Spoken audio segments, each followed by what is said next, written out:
The Science of Getting Rich by Wallace D. Wattles. Read by Marc. Preface. This book is pragmatical, not philosophical. A practical manual, not a treatise upon theories. It is intended for the men and women whose most pressing need is for money, who wish to get rich first and philosophize afterward. It is for those who have so far found neither the time, the means, nor the opportunity to go deeply into the study of metaphysics, but who want results and who are willing to take the conclusions of science as a basis for action without going into all the processes by which those conclusions were reached.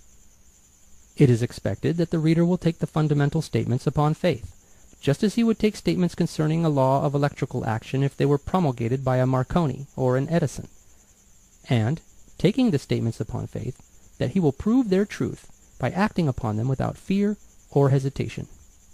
Every man or woman who does this will certainly get rich, for the science herein applied is an exact science, and failure is impossible.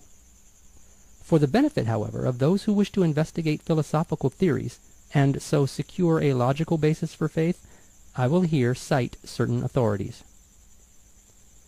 The monistic theory of the universe, the theory that one is all and that all is one, that one substance manifests itself as the seeming many elements of the material world, is of Hindu origin, and has been gradually winning its way into the thought of the Western world for 200 years. It is the foundation of all the Oriental philosophies, and those of Descartes, Spinoza, Leibniz, Schopenhauer, Hegel, and Emerson. The reader who would dig to the philosophical foundations of this is advised to read Hegel and Emerson for himself. In writing this book, I have sacrificed all other considerations to plainness and simplicity of style, so that all might understand. The plan of action laid down herein was deduced from the conclusions of philosophy. It has been thoroughly tested, and bears the supreme test of practical experiment. It works. If you wish to know how the conclusions were arrived at, read the writings of the authors mentioned above, and if you wish to reap the fruits of their philosophies in actual practice, read this book, and do exactly as it tells you to do. The author. Chapter 1. The Right to be Rich. Whatever may be said in praise of poverty, the fact remains that it is not possible to live a really complete or successful life unless one is rich. No man can rise to his greatest possible height in talent or soul development unless he has plenty of money. For to unfold the soul and to develop talent, he must have many things to use, and he cannot have these things unless he has money to buy them with. A man develops in mind, soul, and body by making use of things, and society is so organized that man must have money in order to become the possessor of things. Therefore, the basis of all advancement for man must be the science of getting rich. The object of all life is development, and everything that lives has an inalienable right to all the development it is capable of attaining. Man's right to life means his right to have the free and unrestricted use of all the things which may be necessary to his fullest mental, spiritual, and physical unfoldment, or, in other words, his right to be rich. In this book, I shall not speak of riches in a figurative way.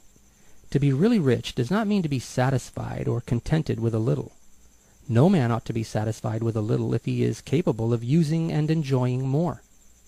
The purpose of nature is the advancement and unfoldment of life, and every man should have all that can contribute to the power, elegance, beauty, and richness of life. To be content with less is sinful. The man who owns all he wants for the living of all the life he is capable of living is rich, and no man who has not plenty of money can have all he wants. Life has advanced so far and become so complex that even the most ordinary man or woman requires a great amount of wealth in order to live in a manner that even approaches completeness. Every person naturally wants to become all that they are capable of becoming. This desire to realize innate possibilities is inherent in human nature. we cannot help wanting to be all that we can be. Success in life is becoming what you want to be. You can become what you want to be only by making use of things, and you can have the free use of things only as you become rich enough to buy them. To understand the science of getting rich is therefore the most essential of all knowledge. There is nothing wrong in wanting to get rich. The desire for riches is really the desire for a richer, fuller, and more abundant life, and that desire is praiseworthy. The man who does not desire to live more abundantly is abnormal, and so the man who does not desire to have money enough to buy all he wants is abnormal. There are three motives for which we live. We live for the body, we live for the mind, we live for the soul. No one of these is better or holier than the other. All are alike desirable, and no one of the three, body, mind, or soul, can live fully if either of the others is cut short of full life and expression.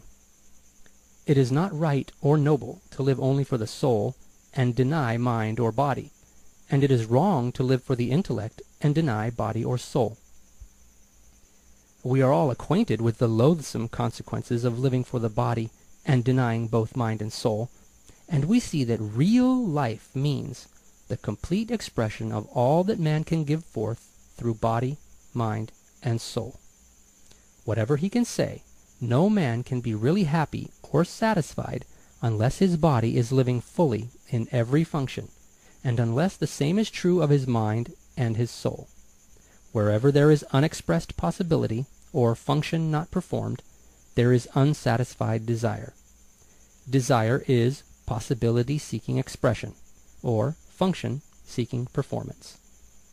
Man cannot live fully in body without good food, comfortable clothing, and warm shelter, and without freedom from excessive toil. Rest and recreation are also necessary to his physical life. He cannot live fully in mind without books and time to study them, without opportunity for travel and observation, or without intellectual companionship. To live fully in mind, he must have intellectual recreations, and must surround himself with all the objects of art and beauty he is capable of using and appreciating. To live fully in soul, man must have love, and love is denied expression by poverty. A man's highest happiness is found in the bestowal of benefits on those he loves. Love finds its most natural and spontaneous expression in giving. The man who has nothing to give cannot fill his place as a husband or father, as a citizen or as a man. It is in the use of material things that a man finds full life for his body, develops his mind, and unfolds his soul. It is therefore of supreme importance to him that he should be rich. It is perfectly right that you should desire to be rich. If you are a normal man or woman, you cannot help doing so. It is perfectly right that you should give your best attention to the science of getting rich, for it is the noblest and most necessary of all studies. If you neglect this study, you are derelict in your duty to yourself, to God, and humanity. For you can render to God and humanity no greater service than to make the most of yourself. Chapter 2. There is a science of getting rich. There is a science of getting rich, and it is an exact science, like algebra or arithmetic. There are certain laws which govern the process of acquiring riches. Once these laws are learned and obeyed by any man, he will get rich with mathematical certainty. The ownership of money and property comes as a result of doing things in a certain way. Those who do things in this certain way, whether on purpose or accidentally, get rich, while those who do not do things in this certain way, no matter how hard they work or how able they are, remain poor. It is a natural law that like causes always produce like effects, and, therefore, any man or woman who learns to do things in this certain way will infallibly get rich. That the above statement is true is shown by the following facts. Getting rich is not a matter of environment, for if it were, all the people in certain neighborhoods would become wealthy. The people of one city would all be rich, while those of other towns would all be poor. Or the inhabitants of one state would roll in wealth, while those of an adjoining state would be in poverty. But everywhere we see rich and poor living side by side, in the same environment, and often engaged in the same vocations. When two men are in the same locality, and in the same business, and one gets rich while the other remains poor, it shows that getting rich is not primarily a matter of environment.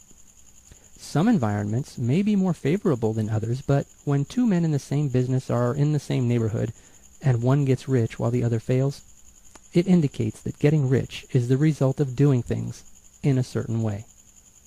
And further, the ability to do things in this certain way is not due solely to the possession of talent, for many people who have great talent remain poor, while others who have very little talent get rich. Studying the people who have got rich, we find that they are an average lot in all respects, having no greater talents and abilities than other men. It is evident that they do not get rich because they possess talents and abilities that other men have not, but because they happen to do things in a certain way. Getting rich is not the result of saving or thrift. Many very penurious people are poor, while free spenders often get rich. Nor is getting rich due to doing things which others fail to do. For two men in the same business often do almost exactly the same things, and one gets rich while the other remains poor or becomes bankrupt. From all these things, we must come to the conclusion that getting rich is the result of doing things in a certain way. If getting rich is the result of doing things in a certain way, and if like causes always produce like effects, then any man or woman who can do things in that way can become rich, and the whole matter is brought within the domain of exact science. The question arises here whether this certain way may not be so difficult that only a few may follow it. This cannot be true, as we have seen so far as natural ability is concerned. Talented people get rich, and blockheads get rich. Intellectually brilliant people get rich, and very stupid people get rich. Physically strong people get rich, and weak and sickly people get rich. Some degree of ability to think and understand is of course essential, but in so far natural ability is concerned, any man or woman who has sense enough to read and understand these words can certainly get rich. Also, we have seen that it is not a matter of environment. Location counts for something. One would not go to the heart of the Sahara and expect to do successful business. Getting rich involves the necessity of dealing with men, and of being where there are people to deal with. And if these people are inclined to deal in the way you want to deal, so much the better. But that is about as far as environment goes.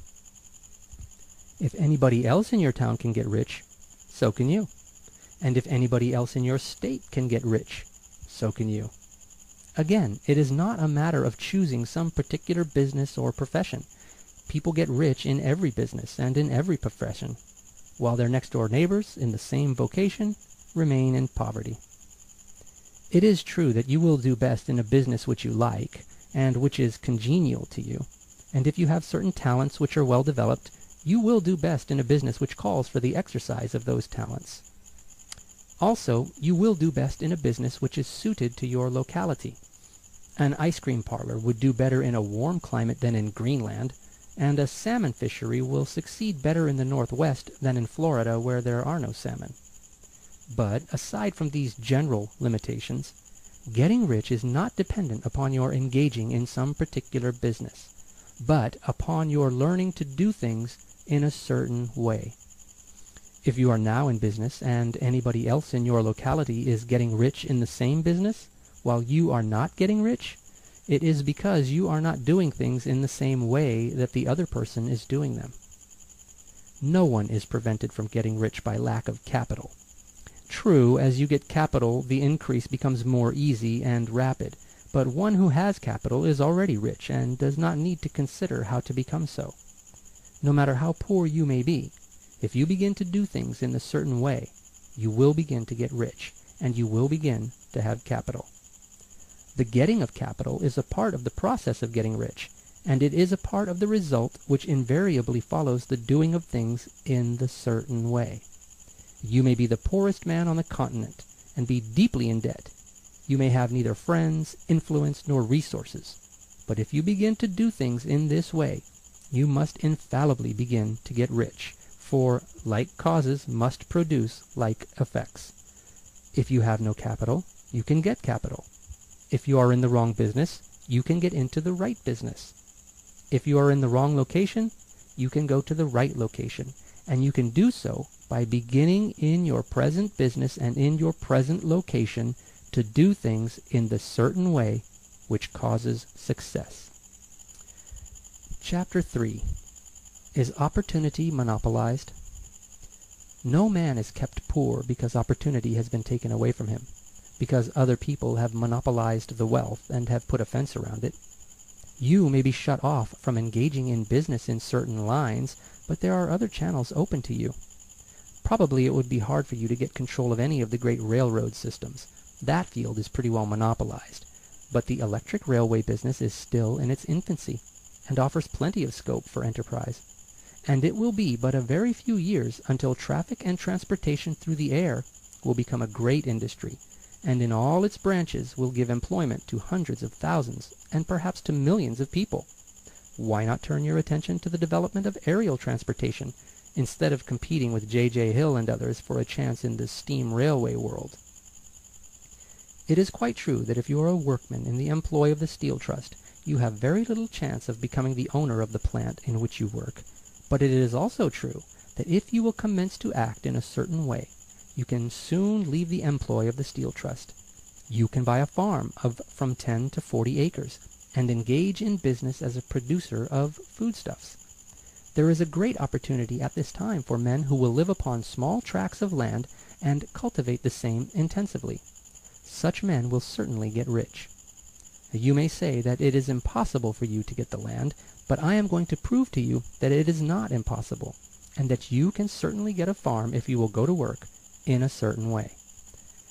At different periods, the tide of opportunity sets in different directions, according to the needs of the whole and the particular stage of social evolution which has been reached.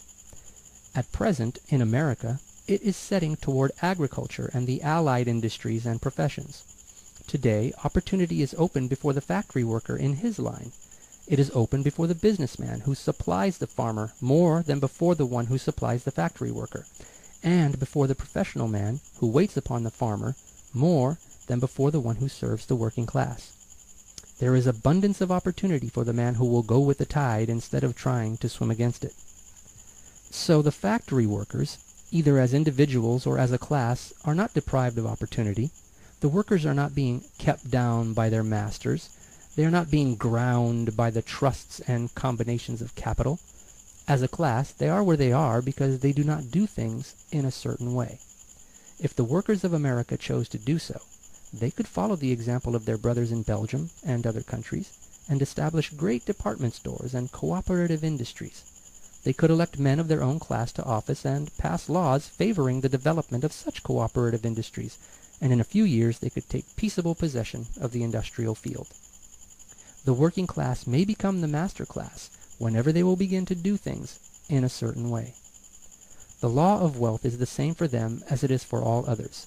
This they must learn, and they will remain where they are as long as they continue to do as they do.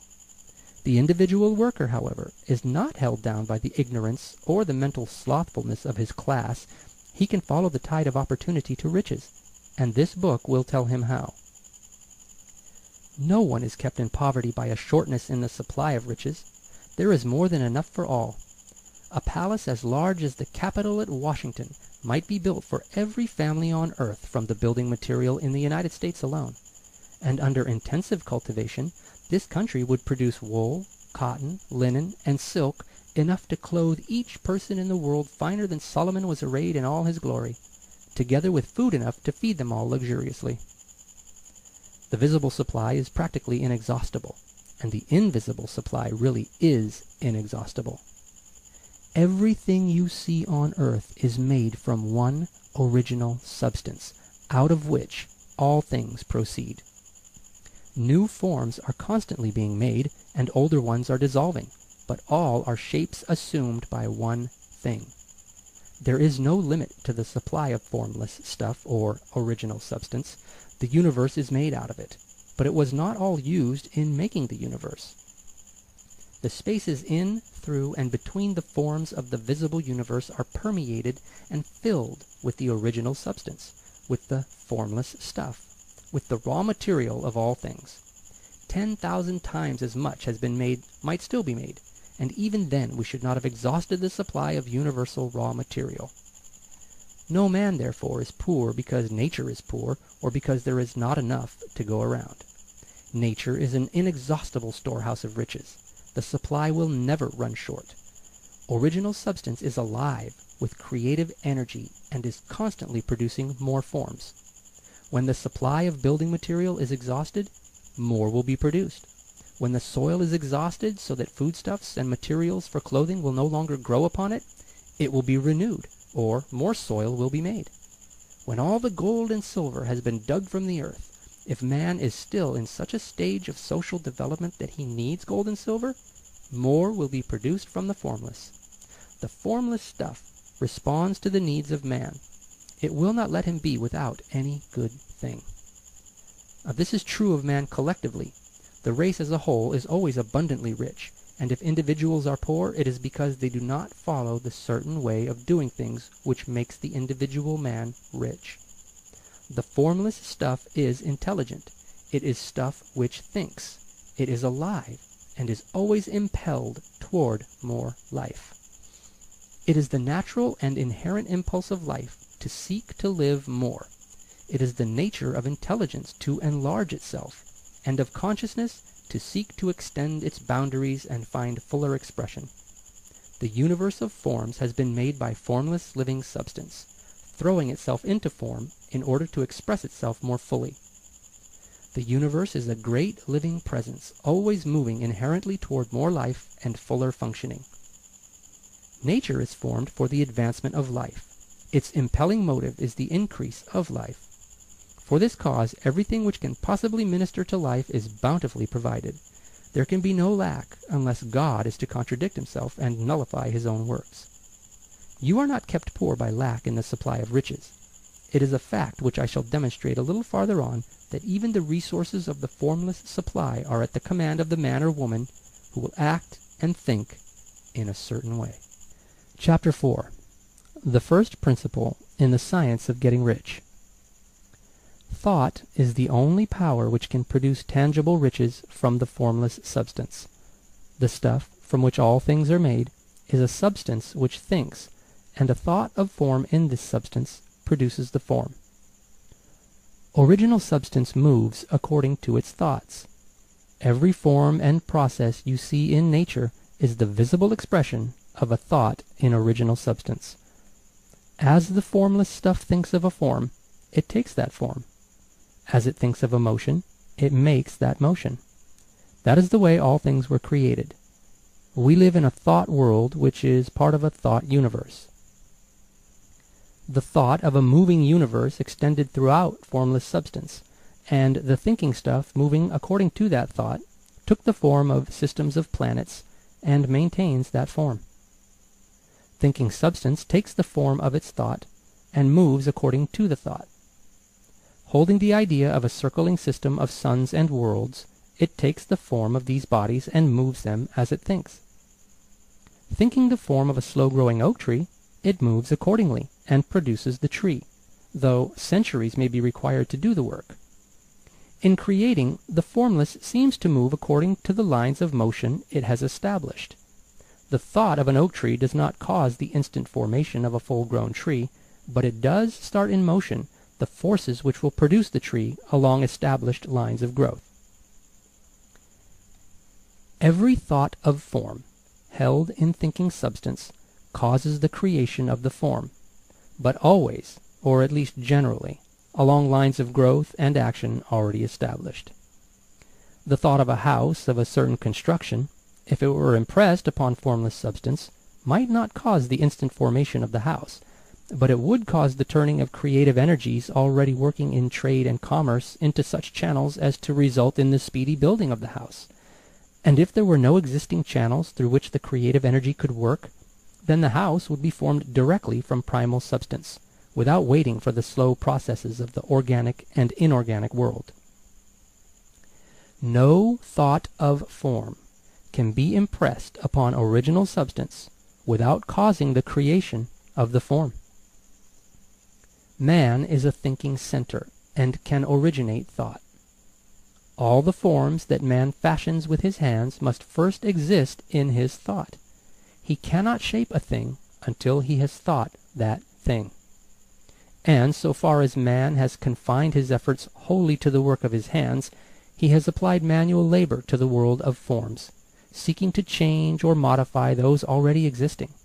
He has never thought of trying to cause the creation of new forms by impressing his thoughts upon formless substance. When man has a thought form, he takes material from the forms of nature and makes an image of the form which is in his mind. He has so far made little or no effort to cooperate with formless intelligence, to work with the Father. He has not dreamed that he can do what he seeth the Father doing. Man reshapes and modifies existing forms by manual labor. He has given no attention to the question whether he may not produce things from formless substance by communicating his thoughts to it. We propose to prove that he may do so, to prove that any man or woman may do so, and to show how. As our first step, we must lay down 3 fundamental propositions. First, we assert that there is one original formless stuff, or substance, from which all things are made. All the seemingly many elements are but different presentations of one element. All the many forms found in organic and inorganic nature are but different shapes made from the same stuff. And this stuff is thinking stuff. A thought held in it produces the form of the thought. Thought, in thinking substance, produces shapes. Man is a thinking center, capable of original thought. If man can communicate his thought to original thinking substance, he can cause the creation or formation of the thing he thinks about. To summarize this, there is a thinking stuff from which all things are made, and which, in its original state, permeates, penetrates, and fills the interspaces of the universe. A thought in this substance produces the thing that is imaged by the thought. Man can form things in his thought, and, by impressing his thought upon formless substance, can cause the thing he thinks about to be created. It may be asked if I can prove these statements, and without going into details, I answer that I can do so, both by logic and experience. Reasoning back from the phenomena of form and thought, I come to one original thinking substance.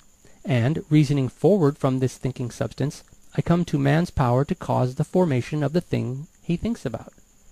And by experiment I find the reasoning true, and this is my strongest proof. If one man who reads this book gets rich by doing what it tells him to do, that is evidence in support of my claim. But if every man who does what it tells him to do gets rich, that is positive proof until someone goes through the process and fails. The theory is true until the process fails, and this process will not fail, for every man who does exactly what this book tells him to do will get rich. Now, I have said that men get rich by doing things in a certain way, and in order to do so, men must become able to think in a certain way. A man's way of doing things is the direct result of the way he thinks about things. To do things in a way you want to do them, you will have to acquire the ability to think the way you want to think. This is the first step toward getting rich. To think what you want to think is to think truth, regardless of appearances. Every man has the natural and inherent power to think what he wants to think, but it requires far more effort to do so than it does to think the thoughts which are suggested by appearances. To think according to appearance is easy. To think truth regardless of appearances is laborious, and requires the expenditure of more power than any other work man is called upon to perform. There is no labor from which most people shrink as they do from that of sustained and consecutive thought. It is the hardest work in the world. This is especially true when truth is contrary to appearances. Every appearance in the visible world tends to produce a corresponding form in the mind which observes it, and this can only be prevented by holding the thought of the truth. To look upon the appearance of disease will produce the form of disease in your own mind, and ultimately in your body. Unless you hold the thought of the truth, which is that there is no disease, it is only an appearance, and the reality is health. To look upon the appearances of poverty will produce corresponding forms in your own mind. Unless you hold to the truth that there is no poverty, there is only abundance. To think health when surrounded by the appearances of disease, or to think riches when in the midst of appearances of poverty, requires power. But he who acquires this power becomes a master mind. He can conquer fate. He can have what he wants. This power can only be acquired by getting hold of the basic fact which is behind all appearances, and that fact is that there is one thinking substance from which and by which all things are made. Then we must grasp the truth that every thought held in this substance becomes a form, and that man can so impress his thoughts upon it as to cause them to take form and become visible things. When we realize this, we lose all doubt and fear, for we know that we can create what we want to create. We can get what we want to have, and can become what we want to be. As a first step toward getting rich, you must believe the 3 fundamental statements given previously in this chapter, and in order to emphasize them, I repeat them here. There is a thinking stuff from which all things are made, and which, in its original state, permeates, penetrates, and fills the interspaces of the universe. A thought in this substance produces the thing that is imaged by the thought. Man can form things in his thought, and, by impressing his thought upon formless substance, can cause the thing he thinks about to be created. You must lay aside all other concepts of the universe than this monistic one, and you must dwell upon this until it is fixed in your mind and has become your habitual thought. Read these creed statements over and over again. Fix every word upon your memory, and meditate upon them until you firmly believe what they say. If a doubt comes to you, cast it aside as a sin. Do not listen to arguments against this idea. Do not go to churches or lectures where a contrary concept of this thing is taught or preached. Do not read magazines or books which teach a different idea. If you get mixed up in your faith, all your efforts will be in vain. Do not ask why these things are true, nor speculate as to how they can be true. Simply take them on trust. The science of getting rich begins with the absolute acceptance of this faith. Chapter 5. Increasing life. You must get rid of the last vestige of the old idea that there is a deity whose will it is that you should be poor, or whose purposes may be served by keeping you in poverty. The intelligent substance, which is all, and in all, and which lives in all, and lives in you, is a consciously living substance. Being a consciously living substance, it must have the nature and inherent desire of every living intelligence for increase of life. Every living thing must continually seek for the enlargement of its life, because life, in the mere act of living, must increase itself. A seed dropped into the ground springs into activity, and in the act of living produces 100 more seeds. Life, by living, multiplies itself. It is forever becoming more. It must do so if it continues to be at all. Intelligence is under this same necessity for continuous increase. Every thought we think makes it necessary for us to think another thought. Consciousness is continually expanding. Every fact we learn leads us to the learning of another fact. Knowledge is continually increasing. Every talent we cultivate brings to the mind the desire to cultivate another talent. We are subject to the urge of life seeking expression, which ever drives us on to know more, to do more, and to be more. In order to know more, do more, and be more, we must have more. We must have things to use, for we learn and do and become only by using things. We must get rich so that we can live more. The desire for riches is simply the capacity for larger life-seeking fulfillment. Every desire is the effort of an unexpressed possibility to come into action. It is power seeking to manifest which causes desire. That which makes you want more money is the same as that which makes the plant grow. It is life seeking fuller expression. The one living substance must be subject to this inherent law of all life. It is permeated with the desire to live more. That is why it is under the necessity of creating things. The one substance desires to live more in you. Hence it wants you to have all the things you can use. It is the desire of God that you should get rich. He wants you to get rich because he can express himself better through you if you have plenty of things to use in giving him expression. He can live more in you if you have unlimited command of the means of life. The universe desires you to have everything you want to have. Nature is friendly to your plans. Everything is naturally for you. Make up your mind that this is true. It is essential, however, that your purpose should harmonize with the purpose that is in all. You must want real life, not mere pleasure of sensual gratification. Life is the performance of function, and the individual really lives only when he performs every function, physical, mental, and spiritual, of which he is capable, without excess in any. You do not want to get rich in order to live swinishly, for the gratification of animal desires. That is not life. But the performance of every physical function is a part of life, and no one lives completely who denies the impulses of the body a normal and healthful expression. You do not want to get rich solely to enjoy mental pleasures, to get knowledge, to gratify ambition, to outshine others, to be famous. All of these are a legitimate part of life, but the man who lives for the pleasures of the intellect alone will only have a partial life, and he will never be satisfied with his lot. You do not want to get rich solely for the good of others, to lose yourself for the salvation of mankind, to experience the joys of philanthropy and sacrifice. The joys of the soul are only a part of life, and they are no better or nobler than any other part.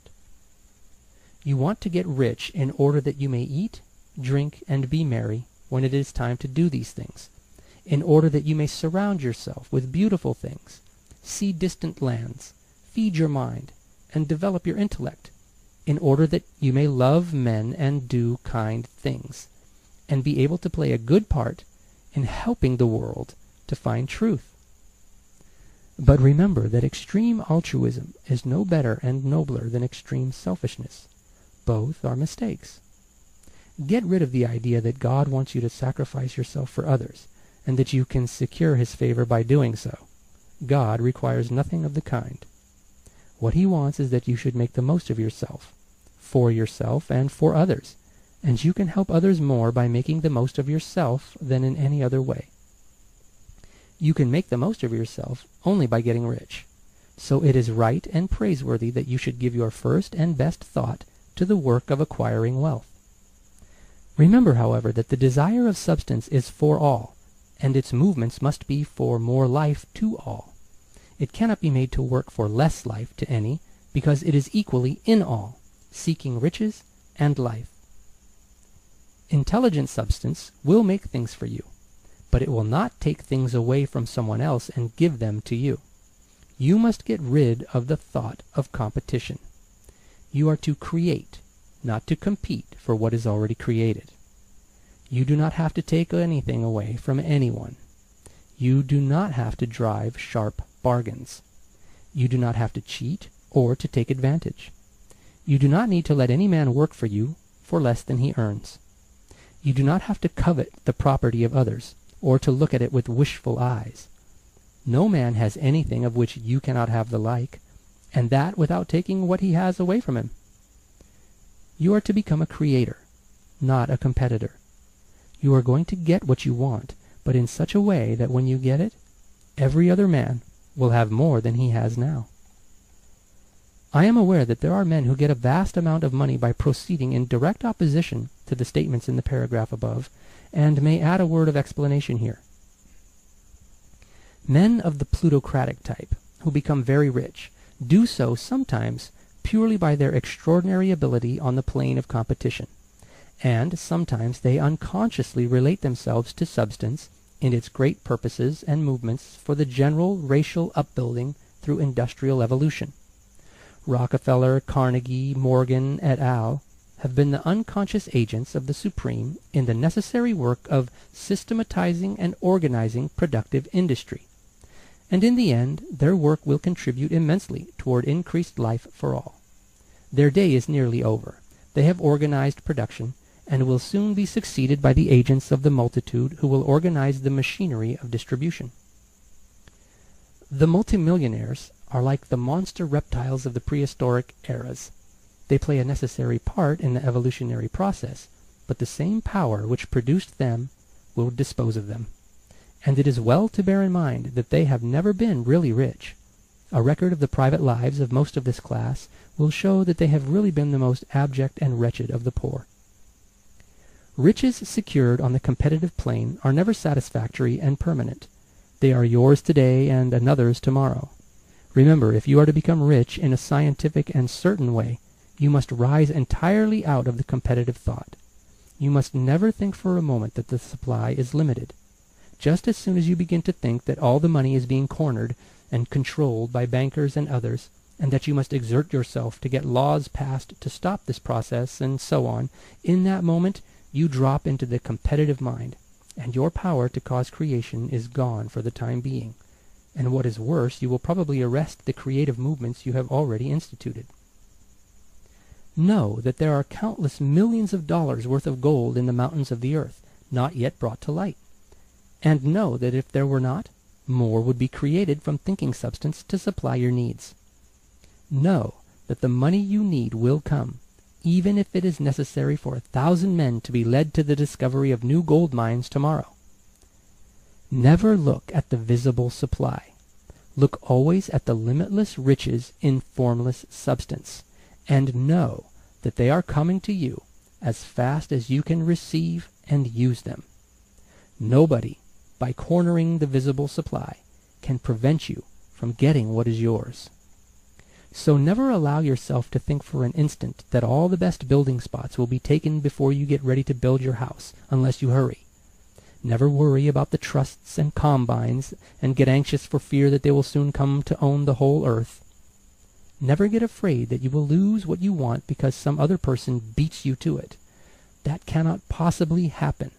You are not seeking anything that is possessed by anybody else.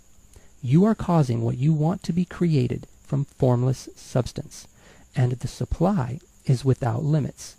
Stick to the formulated statement. There is a thinking stuff from which all things are made, and which, in its original state, permeates, penetrates, and fills the interspaces of the universe. A thought in this substance produces the thing that is imaged by the thought. Man can form things in his thought, and, by impressing his thought upon formless substance, can cause the thing he thinks about to be created. Chapter 6. How Riches Come to You. When I say that you do not have to drive sharp bargains, I do not mean that you do not have to drive any bargains at all, or that you are above the necessity for having any dealings with your fellow men. I mean that you will not need to deal with them unfairly. You do not have to get something for nothing, but can give to every man more than you take from him. You cannot give every man more in cash market value than you take from him, but you can give him more in use value than the cash value of the thing you take from him. The paper, ink, and other material in this book may not be worth the money you pay for it, but if the ideas suggested by it bring you thousands of dollars, you have not been wronged by those who sold it to you. They have given you a great use value for a small cash value. Let us suppose that I own a picture by one of the great artists, which in any civilized community is worth thousands of dollars. I take it to Baffin Ray, and by salesmanship Induce an Eskimo to give a bundle of furs worth $500 for it. I have really wronged him, for he has no use for the picture. It has no use value to him. It will not add to his life. But suppose I give him a gun worth $50 for his furs. Then he has made a good bargain. He has use for the gun. It will get him many more furs and much food. It will add to his life in every way. It will make him rich. When you rise from the competitive to the creative plane, you can scan your business transactions very strictly, and if you are selling any man anything which does not add more to his life than the thing he gave you in exchange, you can afford to stop it. You do not have to beat anybody in business, and if you are in a business which does beat people, get out of it at once. Give every man more in use value than you take from him in cash value. Then you are adding to the life of the world by every business transaction.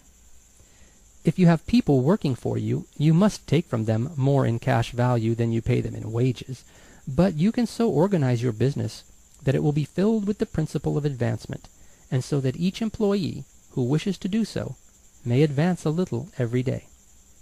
You can make your business do for your employees what this book is doing for you. You can so conduct your business that it will be a sort of ladder by which every employee who will take the trouble may climb to riches himself, and given the opportunity, if he will not do so, it is not your fault. And finally, because you are to cause the creation of your riches from formless substance which permeates all your environment, it does not follow that they are to take shape from the atmosphere and come into being before your eyes.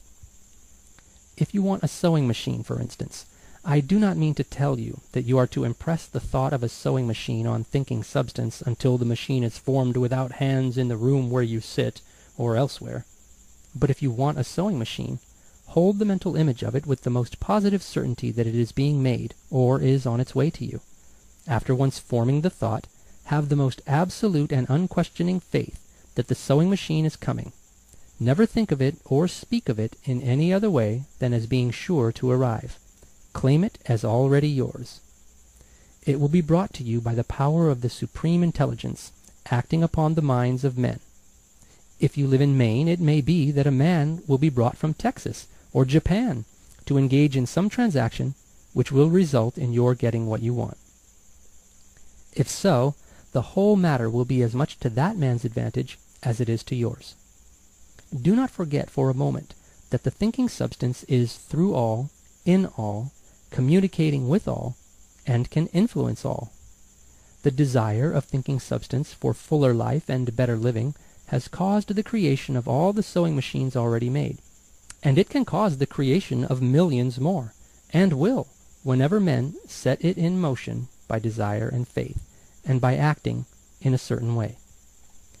You can certainly have a sewing machine in your house, and it is just as certain that you can have any other thing or things which you want, and which you will use for the advancement of your own life and the lives of others. You need not hesitate about asking largely. It is your Father's pleasure to give you the kingdom, said Jesus. Original substance wants to live all that is possible in you, and wants you to have all that you can or will use for the living of the most abundant life. If you fix upon your consciousness the fact that the desire you feel for the possession of riches is one with the desire of omnipotence for more complete expression, your faith becomes invincible. Once I saw a little boy sitting at a piano, and vainly trying to bring harmony out of the keys, and I saw that he was grieved and provoked by his inability to play real music. I asked him the cause of his vexation, and he answered, "I can feel the music in me, but I can't make my hands go right."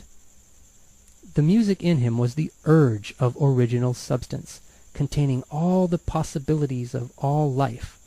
All that there is of music was seeking expression through the child. God, the one substance, is trying to live and do and enjoy things through humanity. He is saying, I want hands to build wonderful structures, to play divine harmonies, to paint glorious pictures. I want feet to run my errands, eyes to see my beauties, tongues to tell mighty truths and to sing marvelous songs, and so on. All that there is of possibility is seeking expression through men. God wants those who can play music to have pianos and every other instrument, and to have the means to cultivate their talents to the fullest extent. He wants those who can appreciate beauty to be able to surround themselves with beautiful things. He wants those who can discern truth to have every opportunity to travel and observe. He wants those who can appreciate dress to be beautifully clothed, and those who can appreciate good food to be luxuriously fed. He wants all these things because it is himself that enjoys and appreciates them. It is God who wants to play and sing and enjoy beauty and proclaim truth and wear fine clothes and eat good foods. It is God that worketh in you to will and to do, said Paul. The desire you feel for riches is the Infinite, seeking to express himself in you as he sought to find expression in the little boy at the piano. So you need not hesitate to ask largely. Your part is to focalize and express the desire to God. This is a difficult point with most people. They retain something of the old idea that poverty and self-sacrificing are pleasing to God. They look upon poverty as a part of the plan, a necessity of nature. They have the idea that God has finished his work and made all that he can make, and that the majority of men must stay poor because there is not enough to go around. They hold to so much of this erroneous thought that they feel ashamed to ask for wealth. They try not to want more than a very modest competence, just enough to make them fairly comfortable. I recall now the case of one student who was told that he must get in mind a clear picture of the things he desired, so that the creative thought of them might be impressed on formless substance. He was a very poor man, living in a rented house and having only what he earned from day to day, and he could not grasp the fact that all wealth was his. So, after thinking the matter over, he decided that he might reasonably ask for a new rug for the floor of his best room, and an anthracite coal stove to heat the house during the cold weather. Following the instructions given in this book, he obtained these things in a few months, and then it dawned upon him that he had not asked enough. He went through the house in which he lived, and planned all the improvements he would like to make in it. He mentally added a bay window here and a room there, until it was complete in his mind as his ideal home, and then he planned its furnishings. Holding the whole picture in his mind, he began living in the certain way, and moving toward what he wanted, and he owns the house now, and is rebuilding it after the form of his mental image. And now, with still larger faith, he is going on to greater things. It has been unto him according to his faith, and it is so with you, and with all of us. Chapter 7. Gratitude. The illustrations given in the last chapter will have conveyed to the reader the fact that the first step toward getting rich is to convey the idea of your wants to the formless substance. This is true, and you will see that in order to do so, it becomes necessary to relate yourself to the formless intelligence in a harmonious way. To secure this harmonious relation is a matter of such primary and vital importance that I shall give some space to its discussion here, and give you instructions which, if you will follow them, will be certain to bring you into perfect unity of mind with God. The whole process of mental adjustment and atonement can be summed up in one word: gratitude. First, you believe that there is one intelligent substance from which all things proceed. Second, you believe that this substance gives you everything you desire. And third, you relate yourself to it by a feeling of deep and profound gratitude. Many people who order their lives rightly in all other ways are kept in poverty by their lack of gratitude. Having received one gift from God, they cut the wires which connect them with Him by failing to make acknowledgment. It is easy to understand that the nearer we live to the source of wealth, the more wealth we shall receive. And it is easy also to understand that the soul that is always grateful lives in closer touch with God than the one which never looks to Him in thankful acknowledgment. The more gratefully we fix our minds on the Supreme when good things come to us, the more good things we will receive, and the more rapidly they will come. And the reason simply is that the mental attitude of gratitude draws the mind into closer touch with the source from which the blessings come. If it is a new thought to you that gratitude brings your whole mind into closer harmony with the creative energies of the universe, consider it well, and you will see that it is true.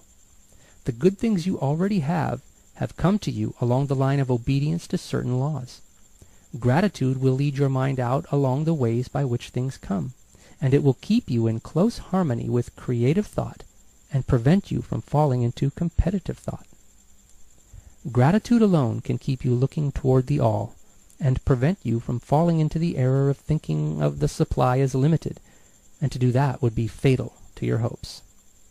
There is a law of gratitude, and it is absolutely necessary that you should observe the law if you're going to get the results you seek. The law of gratitude is the natural principle that action and reaction are always equal and in opposite directions. The grateful outreaching of your mind in thankful praise to the Supreme is a liberation or expenditure of force. It cannot fail to reach that to which it addressed, and the reaction is an instantaneous movement towards you. Draw nigh unto God, and he will draw nigh unto you. That is a statement of psychological truth. And if your gratitude is strong and constant, the reaction in formless substance will be strong and continuous. The movement of the things you want will be always toward you. Notice the grateful attitude that Jesus took, how he always seemed to be saying, "I thank thee, Father, that thou hearest me." You cannot exercise much power without gratitude, for it is gratitude that keeps you connected with power. But the value of gratitude does not consist solely in getting you more blessings in the future. Without gratitude, you cannot long keep from dissatisfied thought regarding things as they are. The moment you permit your mind to dwell with dissatisfaction upon things as they are, you begin to lose ground. You fix attention upon the common, the ordinary, the poor, and the squalid and mean, and your mind takes the form of these things. Then you will transmit these forms or mental images to the formless, and the common, the poor, the squalid, and the mean will come to you. To permit your mind to dwell upon the inferior is to become inferior, and to surround yourself with inferior things. On the other hand, to fix your attention on the best is to surround yourself with the best, and to become the best.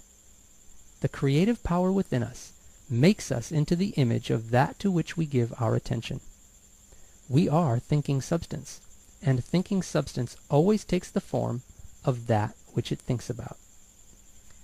The grateful mind is constantly fixed upon the best. Therefore it tends to become the best. It takes the form or character of the best and will receive the best. Also, faith is born of gratitude.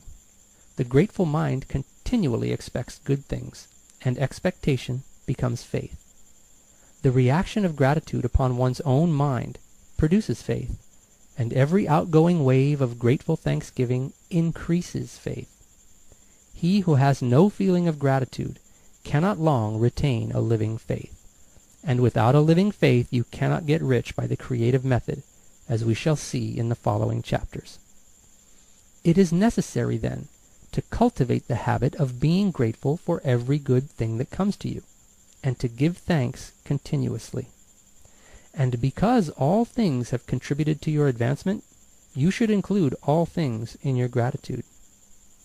Do not waste time thinking or talking about the shortcomings or wrong actions of plutocrats or trust magnates. Their organization of the world has made your opportunity. All you get really comes to you because of them. Do not rage against corrupt politicians. If it were not for politicians, we should fall into anarchy, and your opportunity would be greatly lessened. God has worked a long time, and very patiently, to bring us up to where we are in industry and government, and he is going right on with his work. There is not the least doubt that he will do away with plutocrats, trust magnates, captains of industry, and politicians as soon as they can be spared. But in the meantime, behold, they are all very good. Remember that they are all helping to arrange the lines of transmission along which your riches will come to you, and be grateful to them all. This will bring you into harmonious relations with the good in everything, and the good in everything will move toward you. Chapter 8. Thinking in the Certain Way.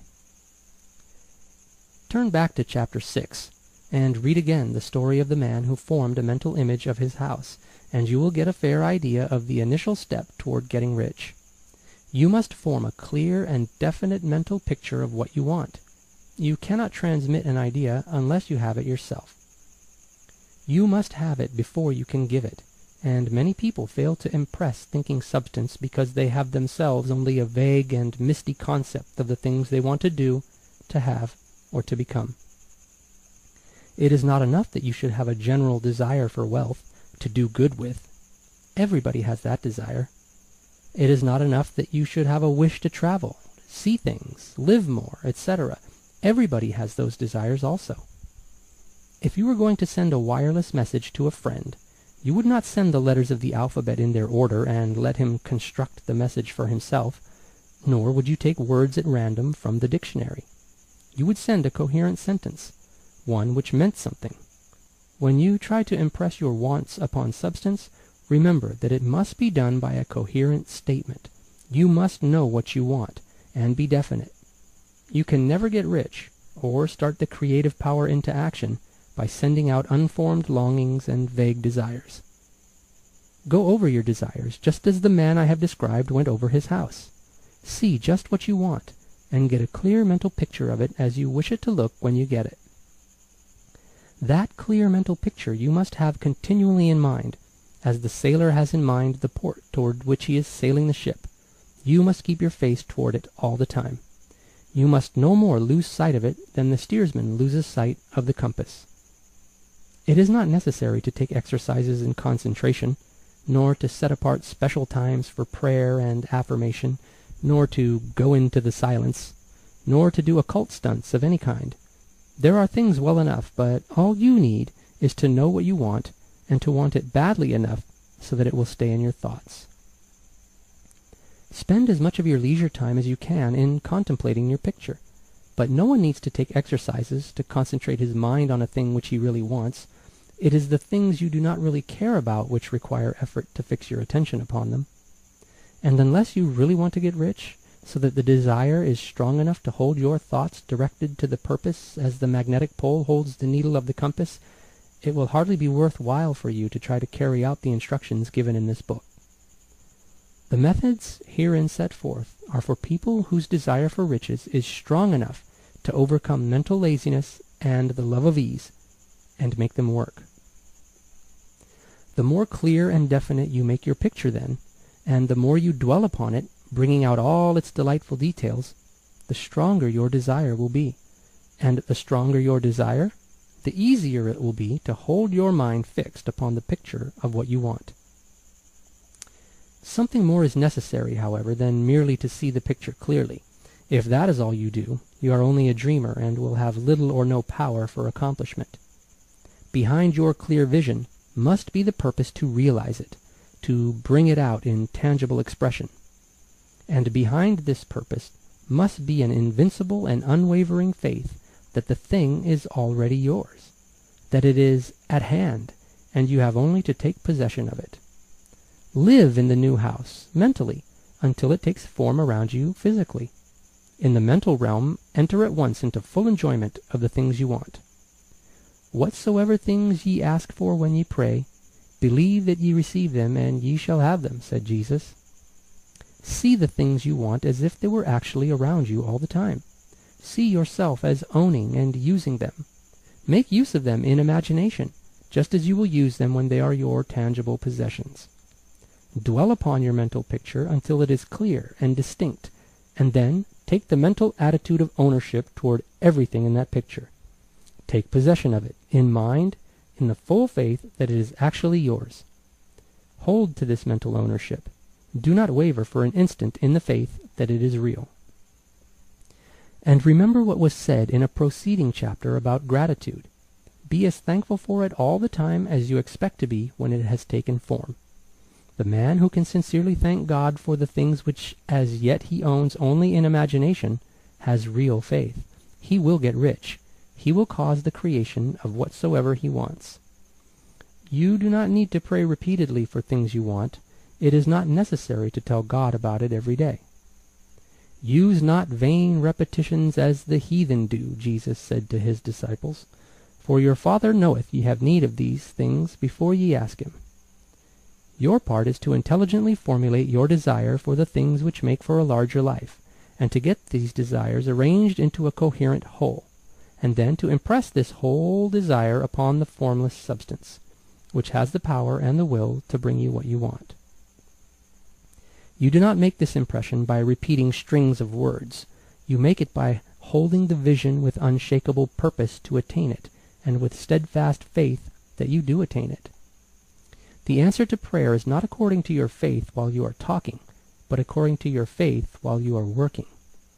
You cannot impress the mind of God by having a special Sabbath day set apart to tell him what you want, and then forgetting him during the rest of the week. You cannot impress him by having special hours to go into your closet and pray, if you then dismiss the matter from your mind until the hour of prayer comes again. Oral prayer is well enough, and has its effect, especially upon yourself, in clarifying your vision and strengthening your faith, but it is not your oral petitions which get you what you want. In order to get rich, you do not need a sweet hour of prayer. You need to pray without ceasing.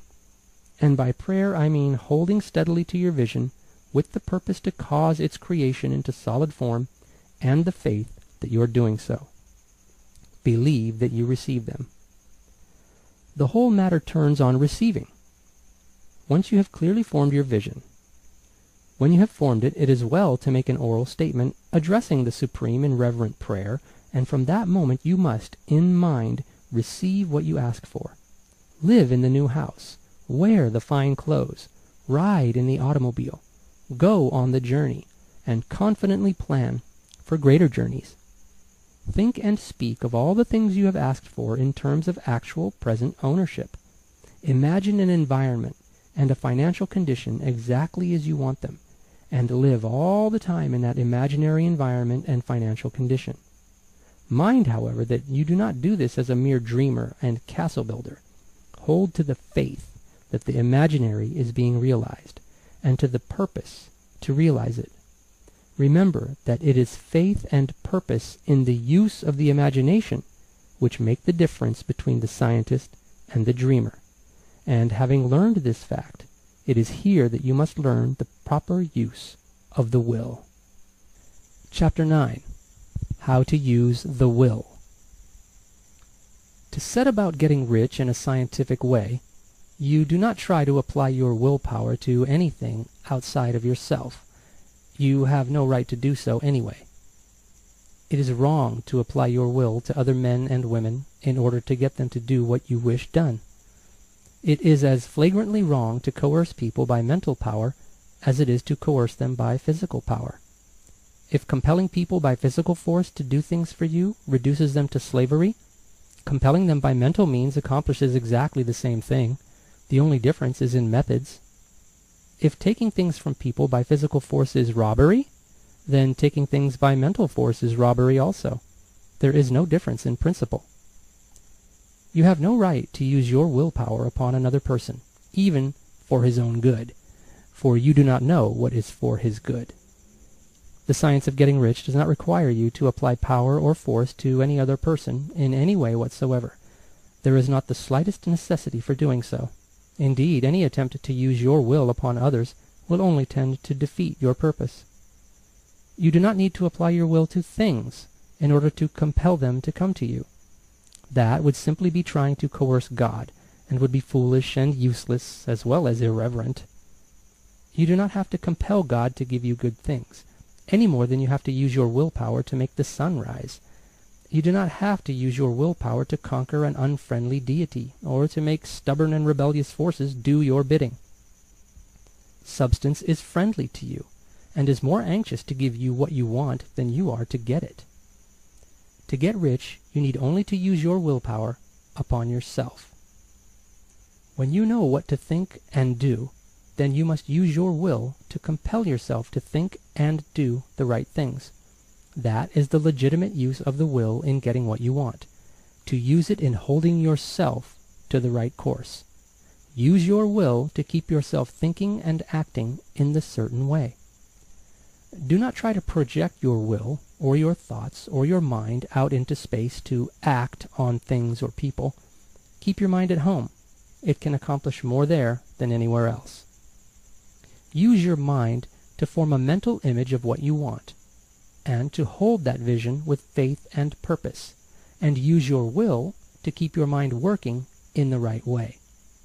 The more steady and continuous your faith and purpose, the more rapidly you will get rich, because you will make only positive impressions upon substance, and you will not neutralize or offset them by negative impressions. The picture of your desires, held with faith and purpose, is taken up by the formless and permeates it to great distances throughout the universe, for all I know.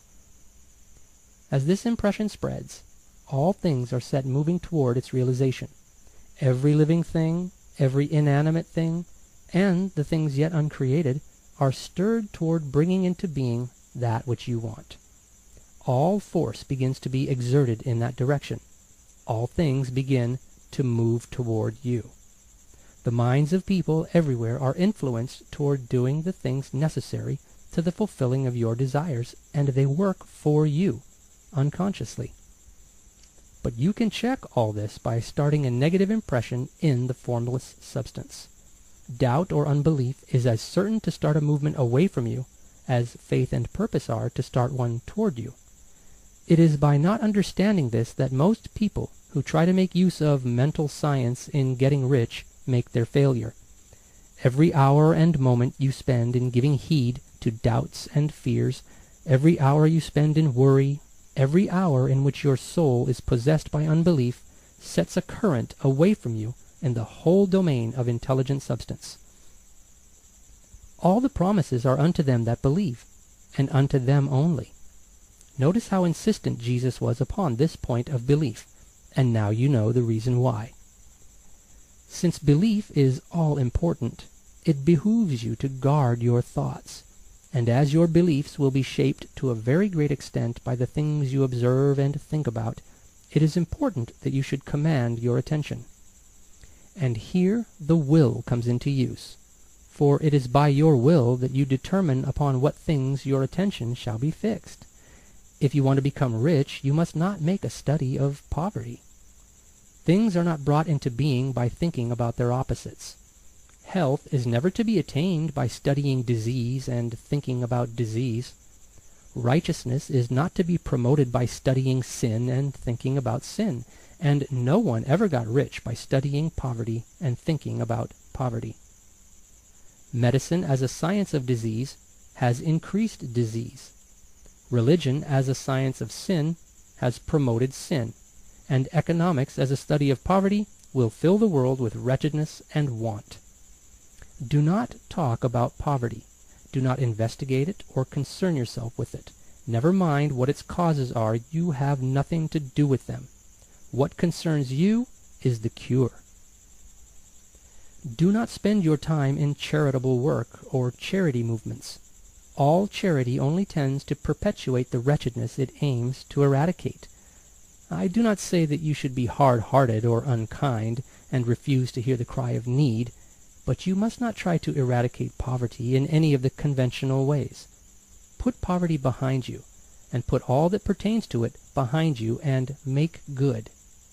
Get rich. That is the best way you can help the poor. And you cannot hold the mental image which is to make you rich if you fill your mind with pictures of poverty. Do not read books or papers which give circumstantial accounts of the wretchedness of the tenement dwellers, of the horrors of child labor, and so on. Do not read anything which fills your mind with gloomy images of want and suffering. You cannot help the poor in the least by knowing about these things, and the widespread knowledge of them does not tend at all to do away with poverty. What tends to do away with poverty is not the getting of pictures of poverty into your mind, but getting pictures of wealth into the minds of the poor. You are not deserting the poor in their misery when you refuse to allow your mind to be filled with pictures of that misery. Poverty can be done away with, not by increasing the number of well-to-do people who think about poverty, but by increasing the number of poor people who purpose with faith to get rich. The poor do not need charity, they need inspiration. Charity only sends them a loaf of bread to keep them alive in their wretchedness, or gives them an entertainment to make them forget for an hour or two. But inspiration will cause them to rise out of their misery. If you want to help the poor, demonstrate to them that they can become rich. Prove it by getting rich yourself. The only way in which poverty will ever be banished from this world is by getting a large and constantly increasing number of people to practice the teachings of this book. People must be taught to become rich by creation, not by competition. Every man who becomes rich by competition throws down behind him the ladder by which he rises, and keeps others down. But every man who gets rich by creation opens a way for thousands to follow him, and inspires them to do so. You are not showing hardness of heart or an unfeeling disposition when you refuse to pity poverty, see poverty, read about poverty, or think or talk about it, or to listen to those who do talk about it. Use your willpower to keep your mind off the subject of poverty, and to keep it fixed with faith and purpose on the vision of what you want. Chapter 10. Further use of the will. You cannot retain a true and clear vision of wealth if you are constantly turning your attention to opposing pictures, whether they be external or imaginary. Do not tell of your past troubles of a financial nature if you have had them. Do not think of them at all. Do not tell of the poverty of your parents or the hardships of your early life. To do any of these things is to mentally class yourself with the poor for the time being, and it will certainly check the movement of things in your direction. Let the dead bury their dead, as Jesus said. Put poverty and all things that pertain to poverty completely behind you. You have accepted a certain theory of the universe as being correct, and are resting all your hopes of happiness on its being correct. And what can you gain by giving heed to conflicting theories? Do not read religious books which tell you that the world is soon coming to an end, and do not read the writing of muckrakers and pessimistic philosophers who tell you that it is going to the devil. The world is not going to the devil. It is going to God. It is wonderful becoming. True, there may be a good many things in existing conditions which are disagreeable, but what is the use of studying them when they are certainly passing away, and when the study of them only tends to check their passing and keep them with us? Why give time and attention to things which are being removed by evolutionary growth, when you can hasten their removal only by promoting the evolutionary growth as far as your part of it goes? No matter how horrible in seeming may be the conditions in certain countries, sections, or places, you waste your time and destroy your own chances by considering them. You should interest yourself in the world's becoming rich. Think of the riches the world is coming into, instead of the poverty it is growing out of, and bear in mind that the only way in which you can assist the world in growing rich is by growing rich yourself through the creative method, not the competitive one. Give your attention wholly to riches. Ignore poverty. Whenever you think or speak of those who are poor, think and speak of them as those who are becoming rich, as those who are to be congratulated rather than pitied. Then they and others will catch the inspiration and begin to search for the way out. Because I say that you are to give your whole time and mind and thought to riches, it does not follow that you are to be sordid or mean. To become really rich is the noblest aim you can have in life, for it includes everything else. On the competitive plane, the struggle to get rich is a godless scramble for power over other men.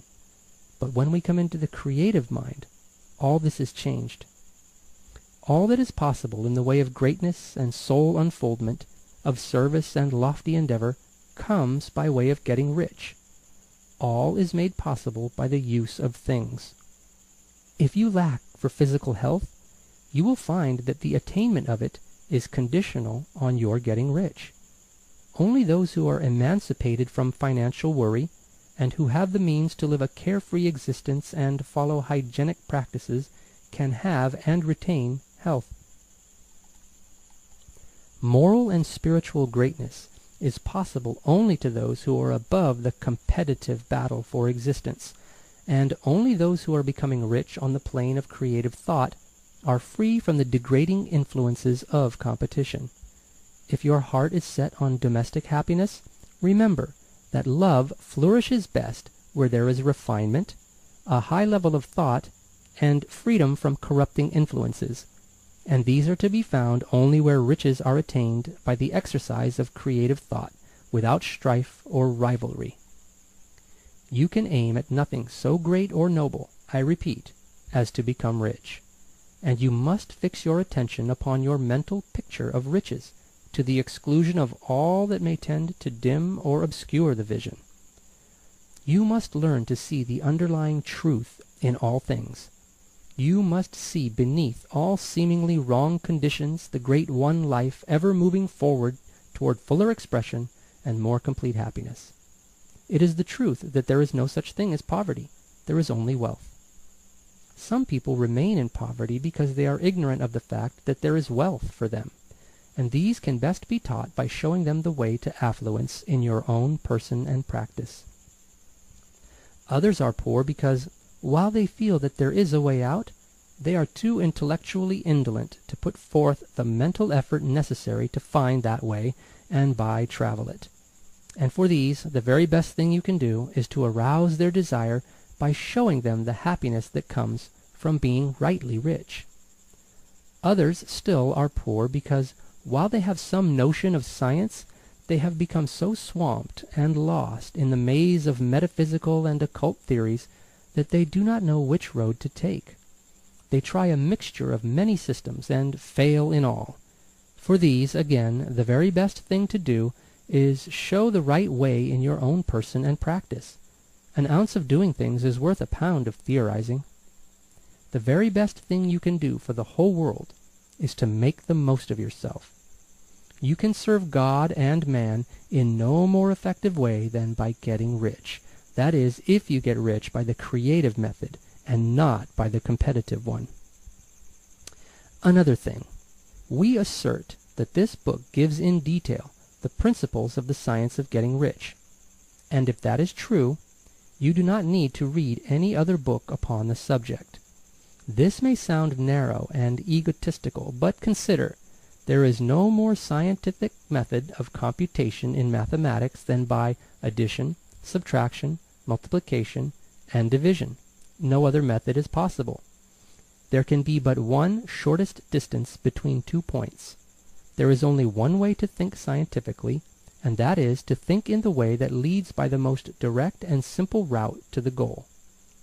No man has yet formulated a briefer or less complex system than the one set forth herein.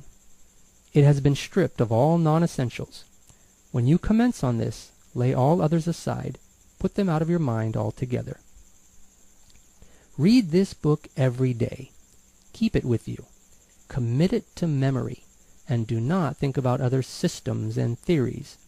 If you do, you will begin to have doubts and to be uncertain and wavering in your thought, and then you will begin to make failures. After you have made good and become rich, you may study other systems as much as you please, but until you are quite sure that you have gained what you want, do not read anything on this line but this book, unless it be the authors mentioned in the preface. And read only the most optimistic comments on the world's news, those in harmony with your picture. Also, postpone your investigations into the occult. Do not dabble in theosophy, spiritualism, or kindred studies. It is very likely that the dead still live and are near, but if they are, let them alone. Mind your own business. Wherever the spirits of the dead may be, they have their own work to do, and their own problems to solve, and we have no right to interfere with them. We cannot help them, and it is very doubtful whether they can help us, or whether we have any right to trespass upon their time if they can. Let the dead and the hereafter alone, and solve your own problem. Get rich. If you begin to mix with the occult, you will start mental cross-currents, which will surely bring your hopes to shipwreck. Now, this and the preceding chapters have brought us to the following statement of basic facts. There is a thinking stuff from which all things are made, and which, in its original state, permeates, penetrates, and fills the interspaces of the universe. A thought, in this substance, produces the thing that is imaged by the thought. Man can form things in his thought, and, by impressing his thought upon formless substance, can cause the thing he thinks about to be created. In order to do this, man must pass from the competitive to the creative mind. He must form a clear mental picture of the things he wants, and hold this picture in his thoughts with the fixed purpose to get what he wants, and the unwavering faith that he does get what he wants, closing his mind against all that may tend to shake his purpose, dim his vision, or quench his faith. And in addition to all this, we shall now see that he must live and act in a certain way. Chapter 11. Acting in the certain way. Thought is the creative power, or the impelling force which causes the creative power to act. Thinking in a certain way will bring riches to you, but you must not rely upon thought alone, paying no attention to personal action. That is the rock upon which many otherwise scientific metaphysical thinkers meet shipwreck: the failure to connect thought with personal action. We have not yet reached the stage of development, even supposing such a stage to be possible, in which man can create directly from formless substance without nature's processes or the work of human hands. Man must not only think, but his personal action must supplement his thought.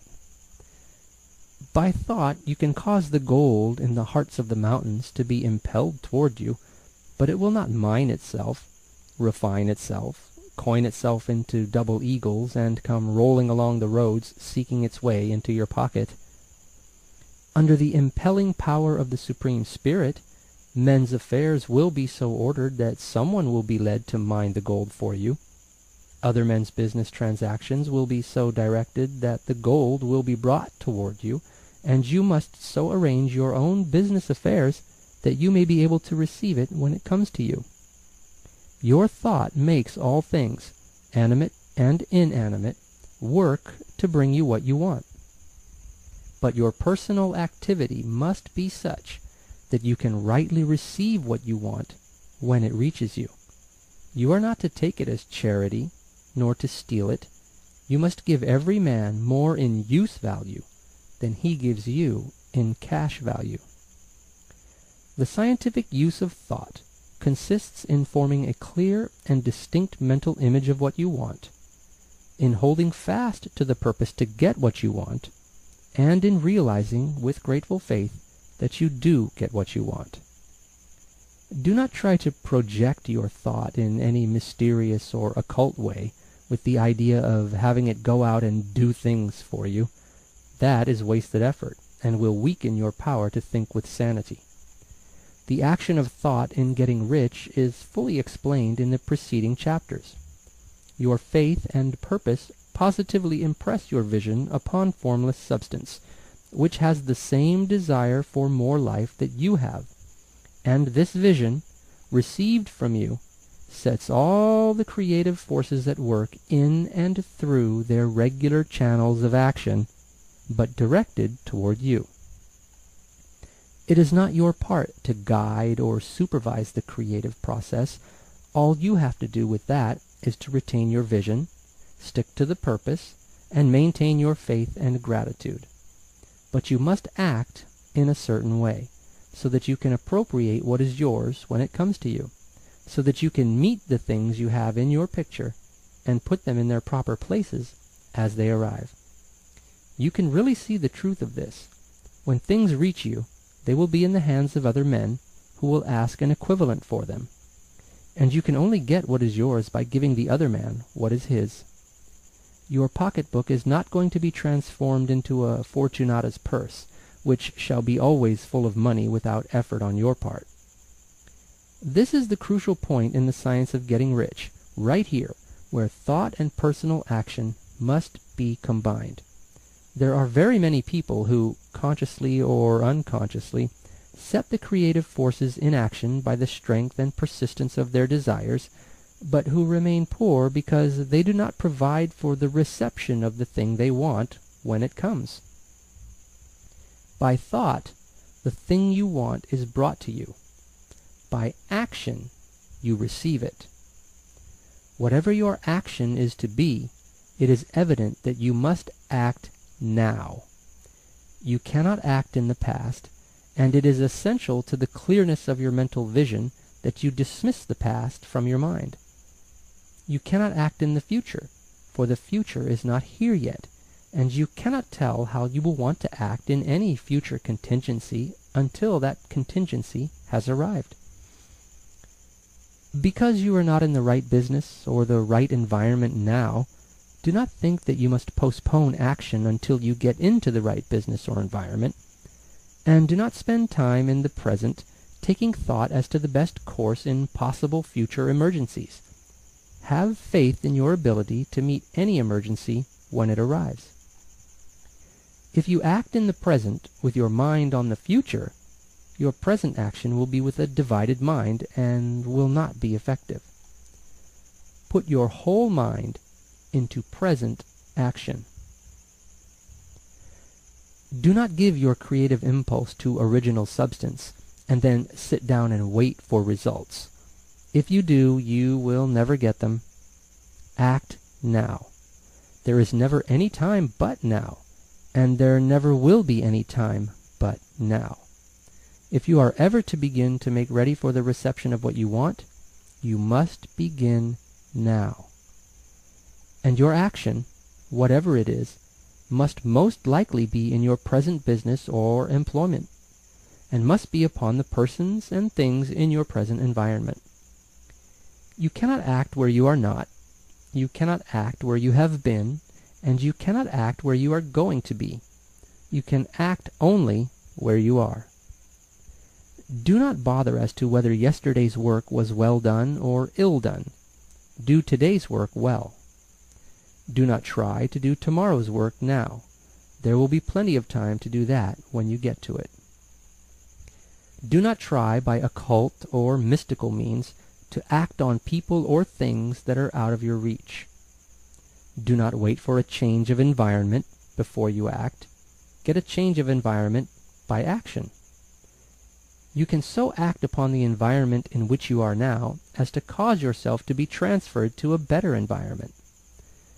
Hold with faith and purpose the vision of yourself in the better environment, but act upon your present environment with all your heart and with all your strength and with all your mind. Do not spend any time in daydreaming or castle building. Hold to the one vision of what you want and act now.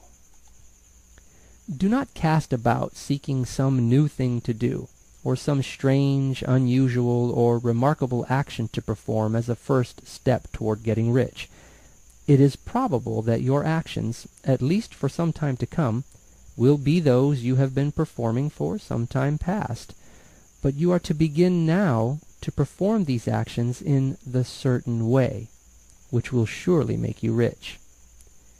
If you are engaged in some business, and feel that it is not the right one for you, do not wait until you get into the right business before you begin to act.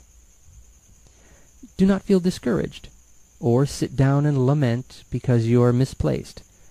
No man was ever so misplaced but that he could not find the right place, and no man ever became so involved in the wrong business but that he could get into the right business. Hold the vision of yourself in the right business, with the purpose to get into it, and the faith that you will get into it, and are getting into it. But act in your present business. Use your present business as the means of getting a better one, and use your present environment as the means of getting into a better one. Your vision of the right business, if held with faith and purpose, will cause the Supreme to move the right business toward you, and your action, if performed in the certain way, will cause you to move toward the business. If you are an employee or a wage earner, and feel that you must change places in order to get what you want, do not project your thought into space and rely upon it to get you another job. It will probably fail to do so. Hold the vision of yourself in the job you want, while you act with faith and purpose on the job you have, and you will certainly get the job you want. Your vision and faith will set the creative force in motion to bring it toward you, and your action will cause the forces in your own environment to move you toward the place you want. In closing this chapter, we will add another statement to our syllabus. There is a thinking stuff from which all things are made, and which, in its original state, permeates, penetrates, and fills the interspaces of the universe. A thought in this substance produces the thing that is imaged by the thought.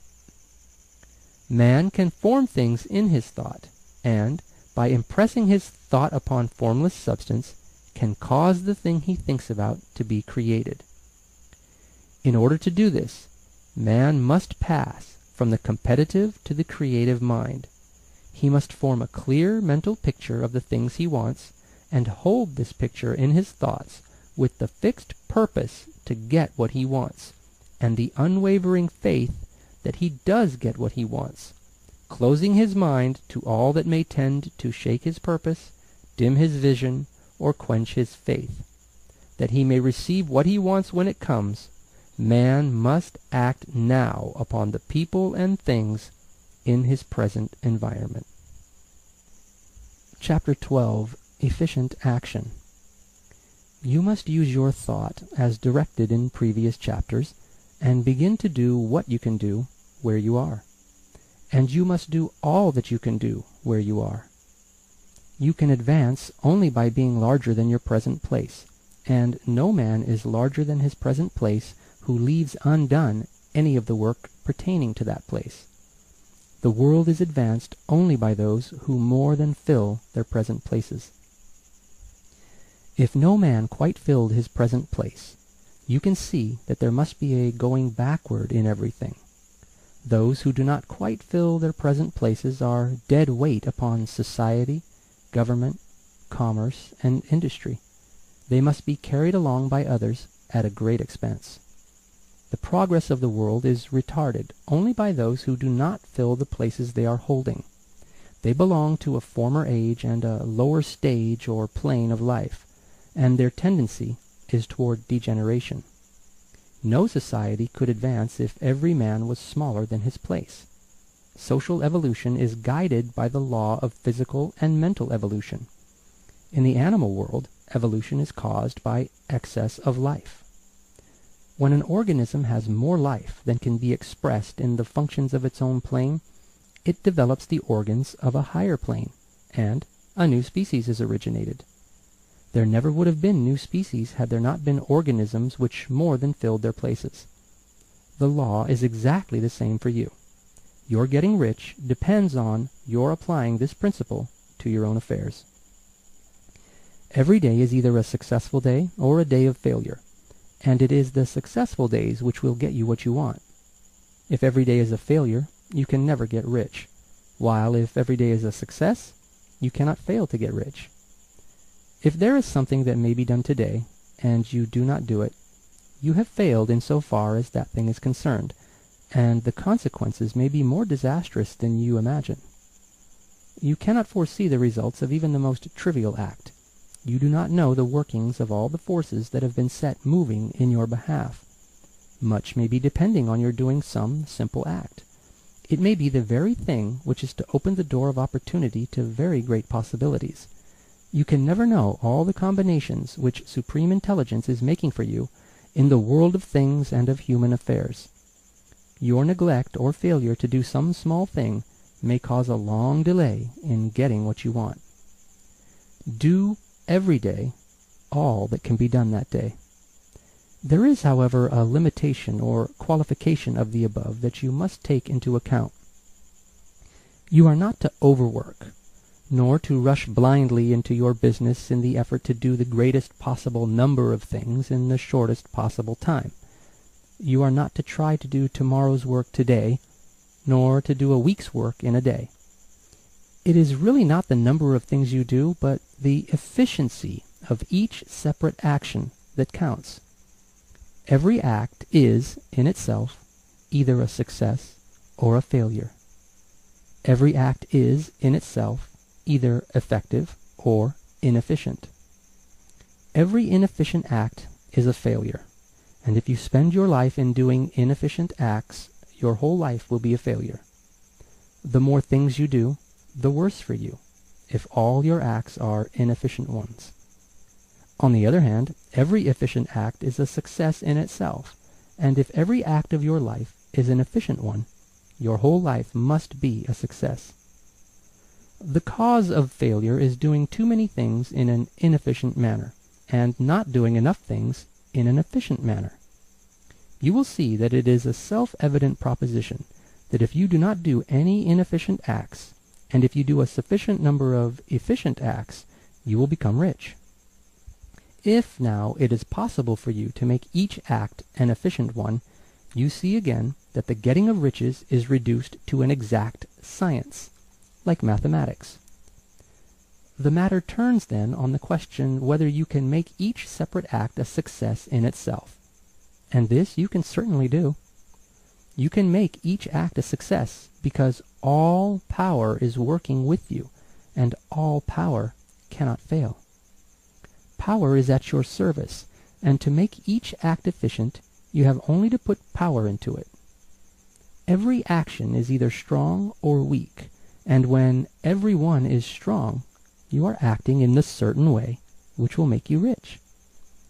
Every act can be made strong and efficient by holding your vision while you are doing it, and putting the whole power of your faith and purpose into it. It is at this point that the people fail who separate mental power from personal action. They use the power of mind in one place and at one time, and they act in another place and at another time. So their acts are not successful in themselves. Too many of them are inefficient. But if all power goes into every act, no matter how commonplace, every act will be a success in itself, and, as in the nature of things, every success opens the way to other successes. Your progress toward what you want, and the progress of what you want toward you, will become increasingly rapid. Remember that successful action is cumulative in its results.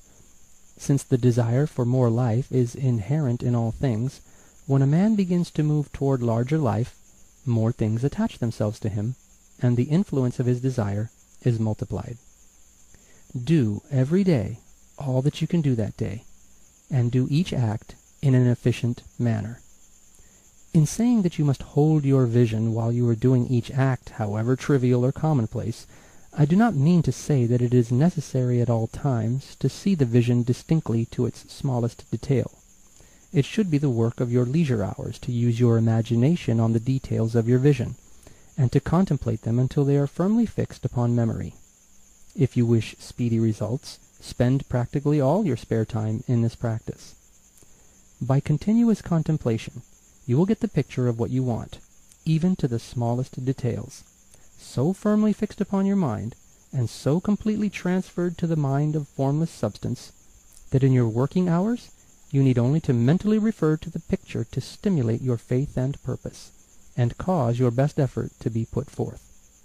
Contemplate your picture in your leisure hours until your consciousness is so full of it that you can grasp it instantly. You will become so enthused with its bright promises that the mere thought of it will call forth the strongest energies of your whole being. Let us again repeat our syllabus, and by slightly changing the closing statements, bring it to the point we have now reached. There is a thinking stuff from which all things are made, and which, in its original state, permeates, penetrates, and fills the interspaces of the universe. A thought, in this substance, produces the thing that is imaged by the thought. Man can form things in his thought, and, by impressing his thought upon formless substance, can cause the thing he thinks about to be created. In order to do this, man must pass from the competitive to the creative mind. he must form a clear mental picture of the things he wants, and do, with faith and purpose, all that can be done each day, doing each separate thing in an efficient manner. Chapter 13. Getting into the right business. Success in any particular business depends for one thing upon your possessing in a well-developed state the faculties required in that business. Without good musical faculty, no one can succeed as a teacher of music. Without well-developed mechanical faculties, no one can achieve great success in any of the mechanical trades. Without tact and the commercial faculties, no one can succeed in mercantile pursuits.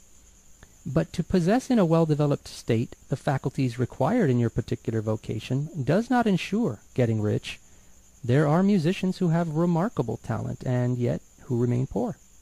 There are blacksmiths, carpenters, and so on who have excellent mechanical ability, but who do not get rich. And there are merchants with good faculties for dealing with men who nevertheless fail. The different faculties are tools. It is essential to have good tools, but it is also essential that the tools should be used in the right way.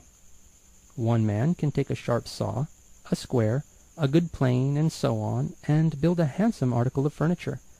Another man can take the same tools and set to work to duplicate the article, but his production will be a botch. He does not know how to use good tools in a successful way. The various faculties of your mind are the tools with which you must do the work which is to make you rich. It will be easier for you to succeed if you get into a business for which you are well equipped with mental tools. Generally speaking, you will do best in that business which will use your strongest faculties, the one for which you are naturally best fitted. But there are limitations to this statement also. No man should regard his vocation as being irrevocably fixed by the tendencies with which he was born.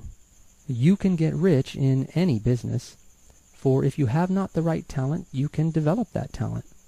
It merely means that you will have to make your tools as you go along, instead of confining yourself to the use of those with which you were born.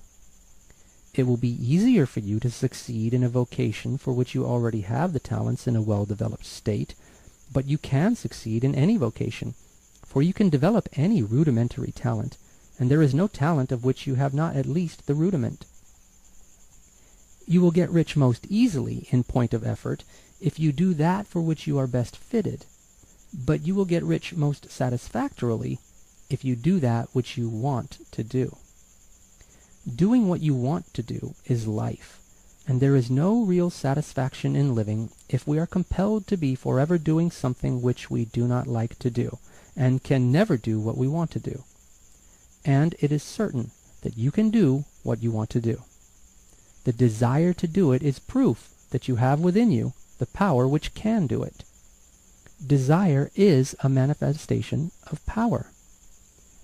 The desire to play music is the power which can play music, seeking expression and development. The desire to invent mechanical devices is the mechanical talent seeking expression and development. Where there is no power, either developed or undeveloped, to do a thing, there is never any desire to do that thing. And where there is strong desire to do a thing, it is certain proof that the power to do it is strong and only requires to be developed and applied in the right way. All things else being equal, it is best to select the business for which you have the best developed talent. But if you have a strong desire to engage in any particular line of work, you should select that work as the ultimate end at which you aim. You can do what you want to do, and it is your right and privilege to follow the business or vocation which will be most congenial and pleasant. You are not obliged to do what you do not like to do, and should not do it except as a means to bring you to the doing of the thing you want to do. If there are past mistakes whose consequences have placed you in an undesirable business or environment, you may be obliged for some time to do what you do not like to do, but you can make the doing of it pleasant by knowing that it is making it possible for you to come to the doing of what you want to do. If you feel that you are not in the right vocation, do not act too hastily in trying to get into another one. The best way generally to change business or environment is by growth. Do not be afraid to make a sudden and radical change if the opportunity is presented, and you feel after careful consideration that it is the right opportunity. But never take sudden or radical action when you are in doubt as to the wisdom of doing so. There is never any hurry on the creative plane, and there is no lack of opportunity. When you get out of the competitive mind, you will understand that you never need to act hastily. No one else is going to beat you to the thing you want to do. There is enough for all. If one space is taken, another and a better one will be opened for you a little farther on. There is plenty of time. When you are in doubt, wait. Fall back on the contemplation of your vision and increase your faith and purpose. And by all means, in times of doubt and indecision, cultivate gratitude. A day or two spent in contemplating the vision of what you want, and in earnest thanksgiving that you are getting it, will bring your mind into such close relationship with the Supreme that you will make no mistake when you do act. There is a mind which knows all there is to know, and you can come into close unity with this mind by faith and the purpose to advance in life if you have deep gratitude.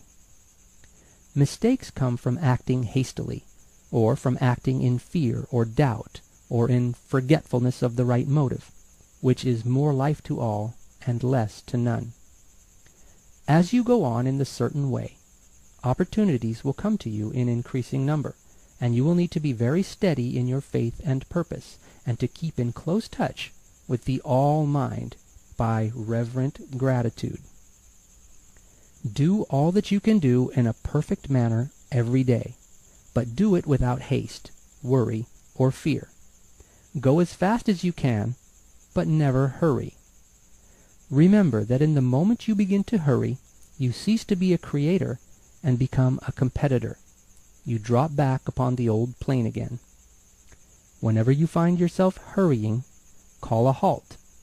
Fix your attention on the mental image of the thing you want, and begin to give thanks that you are getting it.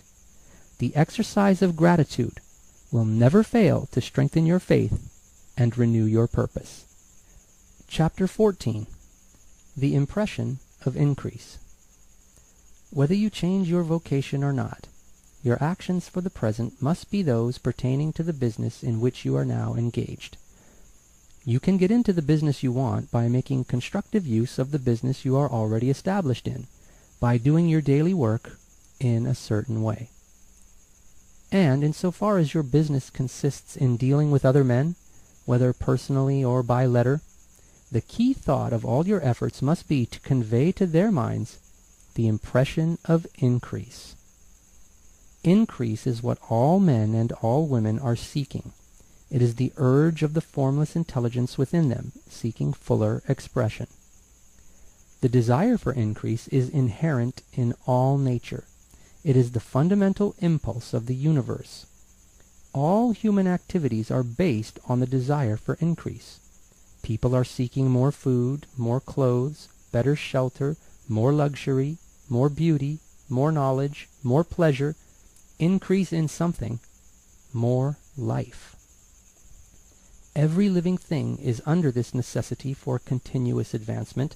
Where increase of life ceases, dissolution and death set in at once. Man instinctively knows this, and hence he is forever seeking more. This law of perpetual increase is set forth by Jesus in the parable of the talents. Only those who gain more retain any. From him who hath not shall be taken away even that which he hath. The normal desire for increased wealth is not an evil or a reprehensible thing. It is simply the desire for more abundant life. It is aspiration. And because it is the deepest instinct of their natures, all men and women are attracted to him who can give them more of the means of life. In following this certain way, as described in the foregoing pages, you are getting continuous increase for yourself, and you are giving it to all with whom you deal. You are a creative center, from which increase is given off to all. Be sure of this, and convey assurance of the fact to every man, woman, and child with whom you come in contact, no matter how small the transaction. Even if it be only the selling of a stick of candy to a little child, put into it the thought of increase, and make sure that the customer is impressed with the thought. Convey the impression of advancement with everything you do, so that all people shall receive the impression that you are an advancing man, and that you advance all who deal with you, even to the people whom you meet in a social way, without any thought of business, and to whom you do not try to sell anything. Give the thought of increase. You can convey this impression by holding the unshakable faith that you yourself are in the way of increase, and by letting this faith inspire, fill, and permeate every action. Do everything that you do in the firm conviction that you are an advancing personality and that you are giving advancement to everybody. Feel that you are getting rich, and that in so doing you are making others rich and conferring benefits on all. Do not boast or brag of your success, or talk about it unnecessarily. True faith is never boastful. Wherever you find a boastful person, you find one who is secretly doubtful and afraid. Simply feel the faith and let it work out in every transaction. Let every act and tone and look express the quiet assurance that you are getting rich, that you are already rich. Words will not be necessary to communicate this feeling to others. They will feel the sense of increase when in your presence, and will be attracted to you again. You must so impress others that they will feel that in associating with you, they will get increase for themselves. See that you give them a use value greater than the cash value you are taking from them. Take an honest pride in doing this, and let everybody know it, and you will have no lack of customers. People will go where they are given increase, and the Supreme, which desires increase in all, and which knows all, will move toward you men and women who have never heard of you. Your business will increase rapidly, and you will be surprised at the unexpected benefits which will come to you. You will be able from day to day to make larger combinations, secure greater advantages, and to go on into a more congenial vocation if you desire to do so. But doing things, all this, you must never lose sight of your vision of what you want, or your faith and purpose to get what you want. Let me here give you another word of caution in regard to motives. Beware of the insidious temptation to seek for power over other men. Nothing is so pleasant to the unformed or partially developed mind as the exercise of power or dominion over others. The desire to rule for selfish gratification has been the curse of the world. For countless ages, kings and lords have drenched the earth with blood in their battles to extend their dominions. This not to seek more life for all, but to get more power for themselves. Today, the main motive in the business and industrial world is the same. Men marshal their armies of dollars and lay waste the lives and hearts of millions in the same mad scramble for power over others. Commercial kings, like political kings, are inspired by the lust for power. Jesus saw in this desire for mastery the moving impulse of that evil world he sought to overthrow.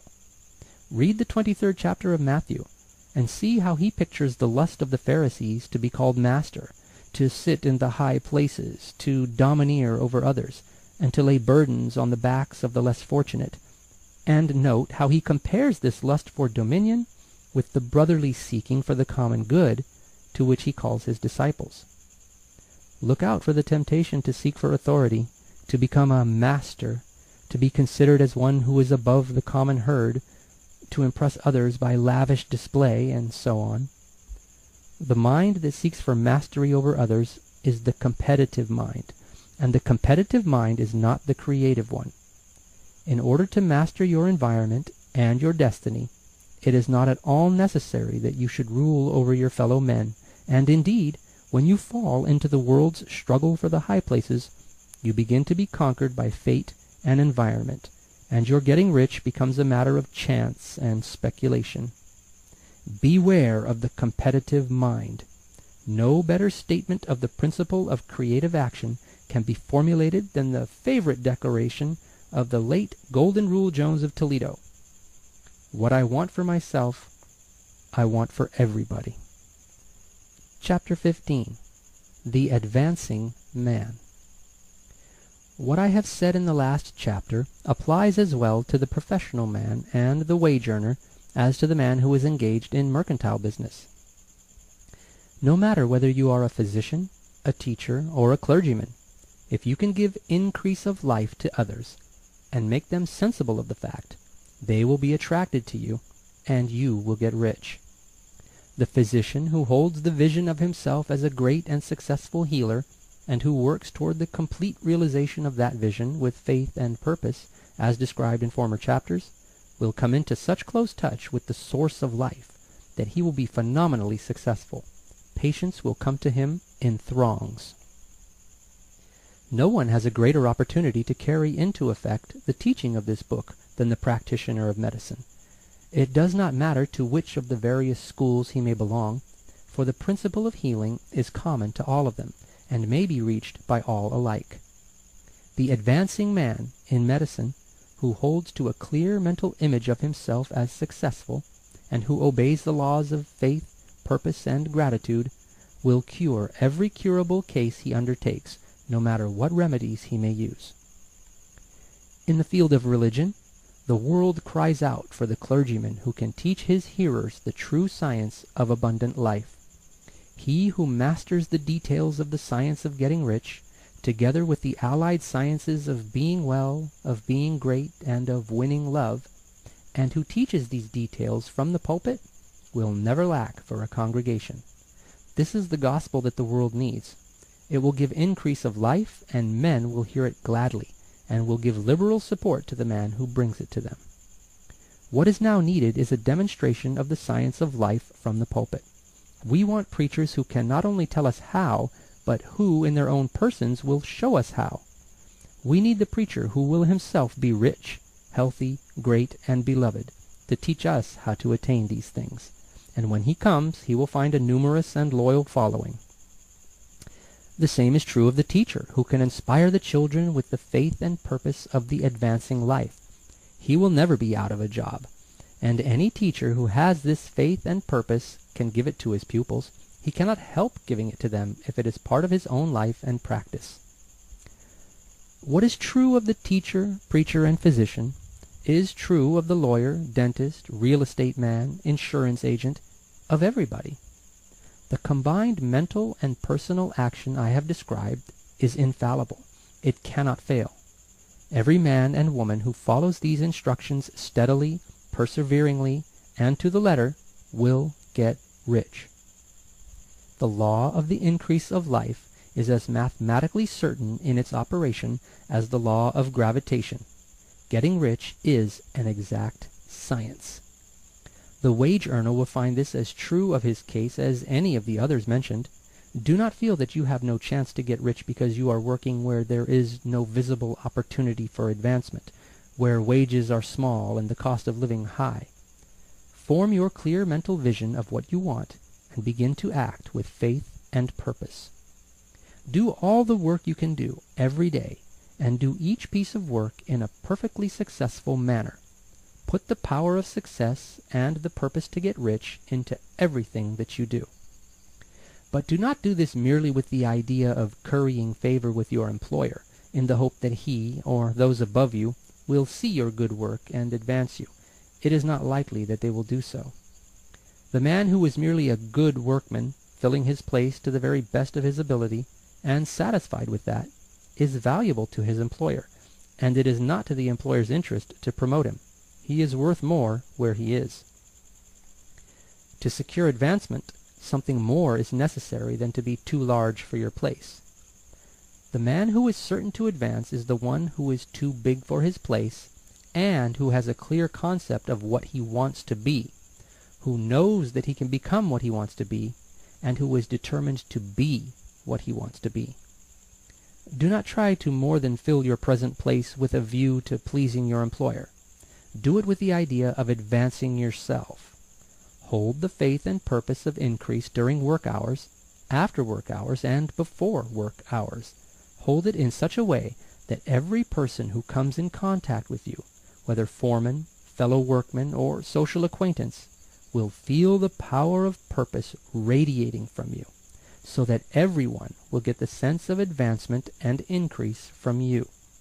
Men will be attracted to you, and if there is no possibility for advancement in your present job, you will very soon see an opportunity to take another job. There is a power which never fails to present opportunity to the advancing man who is moving in obedience to law. God cannot help helping you if you act in a certain way.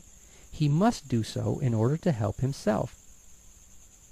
There is nothing in your circumstances or in the industrial situation that can keep you down. If you cannot get rich working for the Steel Trust, you can get rich on a 10-acre farm. And if you begin to move in the certain way, you will certainly escape from the clutches of the Steel Trust and get on to the farm or wherever else you wish to be. If a few thousand of its employees would enter upon the certain way, the Steel Trust would soon be in a bad plight. It would have to give its working men more opportunity or go out of business. Nobody has to work for a trust. The trusts can keep men in so-called hopeless conditions only so long as there are men who are too ignorant to know of the science of getting rich, or too intellectually slothful to practice it. Begin this way of thinking and acting, and your faith and purpose will make you quick to see any opportunity to better your condition. Such opportunities will speedily come, for the Supreme, working in all and working for you, will bring them before you. Do not wait for an opportunity to be all that you want it to be. When an opportunity to be more than you are now is presented, and you feel impelled toward it, take it. It will be the first step toward a greater opportunity. There is no such thing as possible in this universe as a lack of opportunities for the man who is living the advancing life. It is inherent in the constitution of the cosmos that all things shall be for him and work together for his good, and he must certainly get rich if he acts and thinks in the certain way. So let wage-earning men and women study this book with great care, and enter with confidence upon the course of action it prescribes. It will not fail. Chapter 16. Some Cautions and Concluding Observations. Many people will scoff at the idea that there is an exact science of getting rich. Holding the impression that the supply of wealth is limited, they will insist that social and governmental institutions must be changed before even any considerable number of people can acquire a competence. But this is not true. It is true that existing governments keep the masses in poverty, but this is because the masses do not think and act in the certain way. If the masses begin to move forward, as suggested in this book, neither governments nor industrial systems can check them. All systems must be modified to accommodate the forward movement. If the people have the advancing mind, have the faith that they can become rich, and move forward with the fixed purpose to become rich, nothing can possibly keep them in poverty. Individuals may enter upon the certain way at any time, and under any government, and make themselves rich. And when any considerable number of individuals do so under any government, they will cause the system to be so modified as to open the way for others. The more men who get rich on the competitive plane, the worse for others. The more who get rich on the creative plane, the better for others. The economic salvation of the masses can only be accomplished by getting a large number of people to practice the scientific method set down in this book, and become rich. These will show others the way, and inspire them with the desire for real life, with the faith that it can be attained, and with the purpose to attain it. For the present, however, it is enough to know that neither the government under which you live, nor the capitalistic or competitive system of industry can keep you from getting rich. When you enter upon the creative plane of thought, you will rise above all these things and become a citizen of another kingdom. But remember that your thought must be held upon the creative plane. You are never for an instant to be betrayed into regarding the supply as limited, or into acting on the moral level of competition.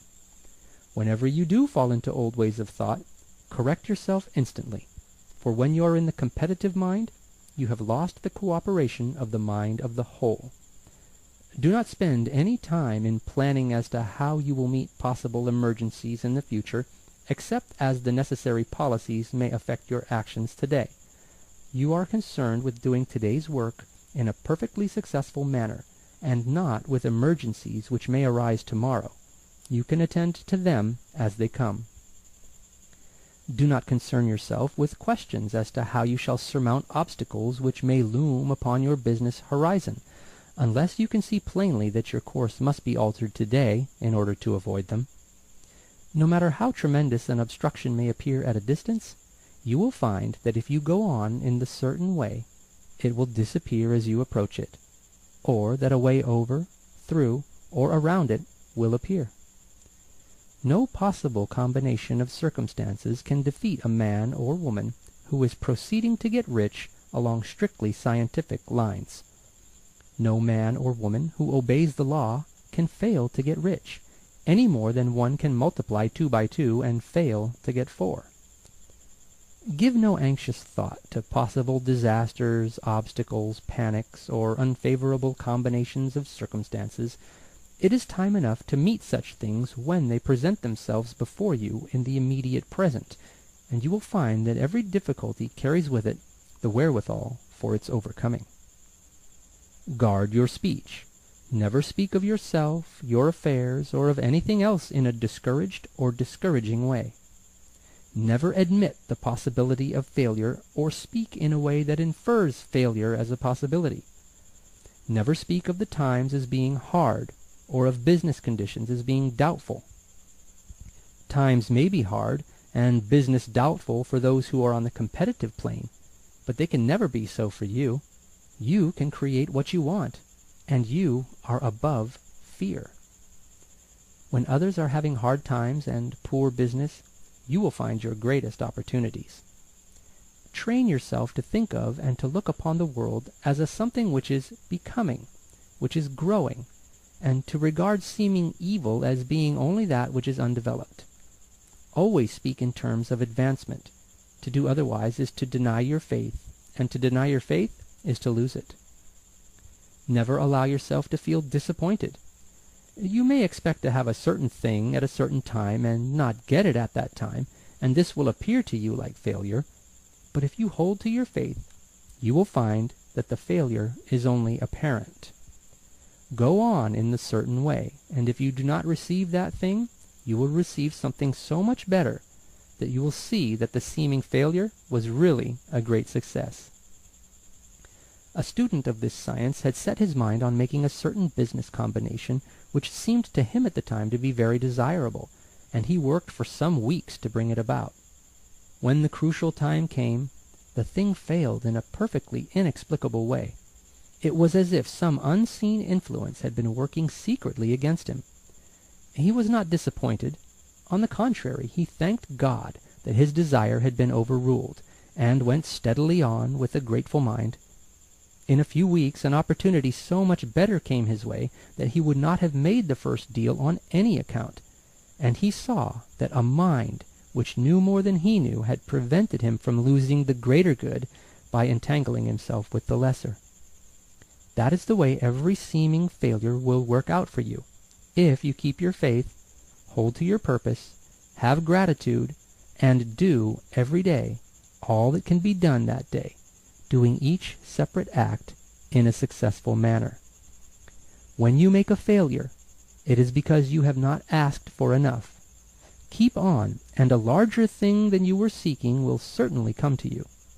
Remember this. You will not fail because you lack the necessary talent to do what you wish to do. If you go on as I have directed, you will develop all the talent that is necessary to the doing of your work. It is not within the scope of this book to deal with the science of cultivating talent, but it is as certain and simple as the process of getting rich. However, Do not hesitate or waver for fear that when you come to any certain place you will fail for lack of ability. Keep right on, and when you come to that place, the ability will be furnished to you. The same source of ability which enabled the untaught Lincoln to do the greatest work in government ever accomplished by a single man is open to you. You may draw upon all the mind there is for wisdom to use in meeting the responsibilities which are laid upon you. Go on in full faith. Study this book. Make it your constant companion until you have mastered all the ideas contained in it. While you are getting firmly established in this faith, you will do well to give up most recreations and pleasure, and to stay away from places where ideas conflicting with these are advanced in lectures or sermons. Do not read pessimistic or conflicting literature, or get into arguments upon the matter. Do very little reading outside of the writers mentioned in the preface. Spend most of your leisure time in contemplating your vision, and in cultivating gratitude, and in reading this book. It contains all you need to know of the science of getting rich, and you will find all the essentials summed up in the following chapter. Chapter 17, Summary of the Science of Getting Rich. There is a thinking stuff from which all things are made, and which, in its original state, permeates, penetrates, and fills the interspaces of the universe. A thought in this substance produces the thing that is imaged by the thought. Man can form things in his thought, and by impressing his thought upon formless substance, can cause the thing he thinks about to be created. In order to do this, man must pass from the competitive to the creative mind. Otherwise, he cannot be in harmony with the formless intelligence, which is always creative and never competitive in spirit. Man may come into full harmony with the formless substance by entertaining a lively and sincere gratitude for the blessings it bestows upon him. Gratitude unifies the mind of man with the intelligence of substance, so that man's thoughts are received by the formless. Man can remain upon the creative plane only by uniting himself with the formless intelligence through a deep and continuous feeling of gratitude. Man must form a clear and definite mental image of the things he wishes to have, to do, or to become, and he must hold this mental image in his thoughts, while being deeply grateful to the Supreme that all his desires are granted to him. The man who wishes to get rich must spend his leisure hours in contemplating his vision, and in earnest thanksgiving that the reality is being given to him. Too much stress cannot be laid on the importance of frequent contemplation of the mental image, coupled with unwavering faith and devout gratitude. This is the process by which the impression is given to the formless, and the creative forces set in motion. The creative energy works through the established channels of natural growth, and of the industrial and social order. All that is included in his mental image will surely be brought to the man who follows the instructions given above, and whose faith does not waver. What he wants will come to him through the ways of established trade and commerce. In order to receive his own when it shall come to him, man must be active, and this activity can only consist in more than filling his present place. He must keep in mind the purpose to get rich through the realization of his mental image, and he must do every day all that can be done that day, taking care to do each act in a successful manner. He must give to every man a use value in excess of the cash value he receives, so that each transaction makes for more life, and he must so hold the advancing thought that the impression of increase will be communicated to all with whom he comes in contact. The men and women who practice the foregoing instructions will certainly get rich, and the riches they receive will be in exact proportion to the definiteness of their vision, the fixity of their purpose, the steadiness of their faith, and the depth of their gratitude. The end.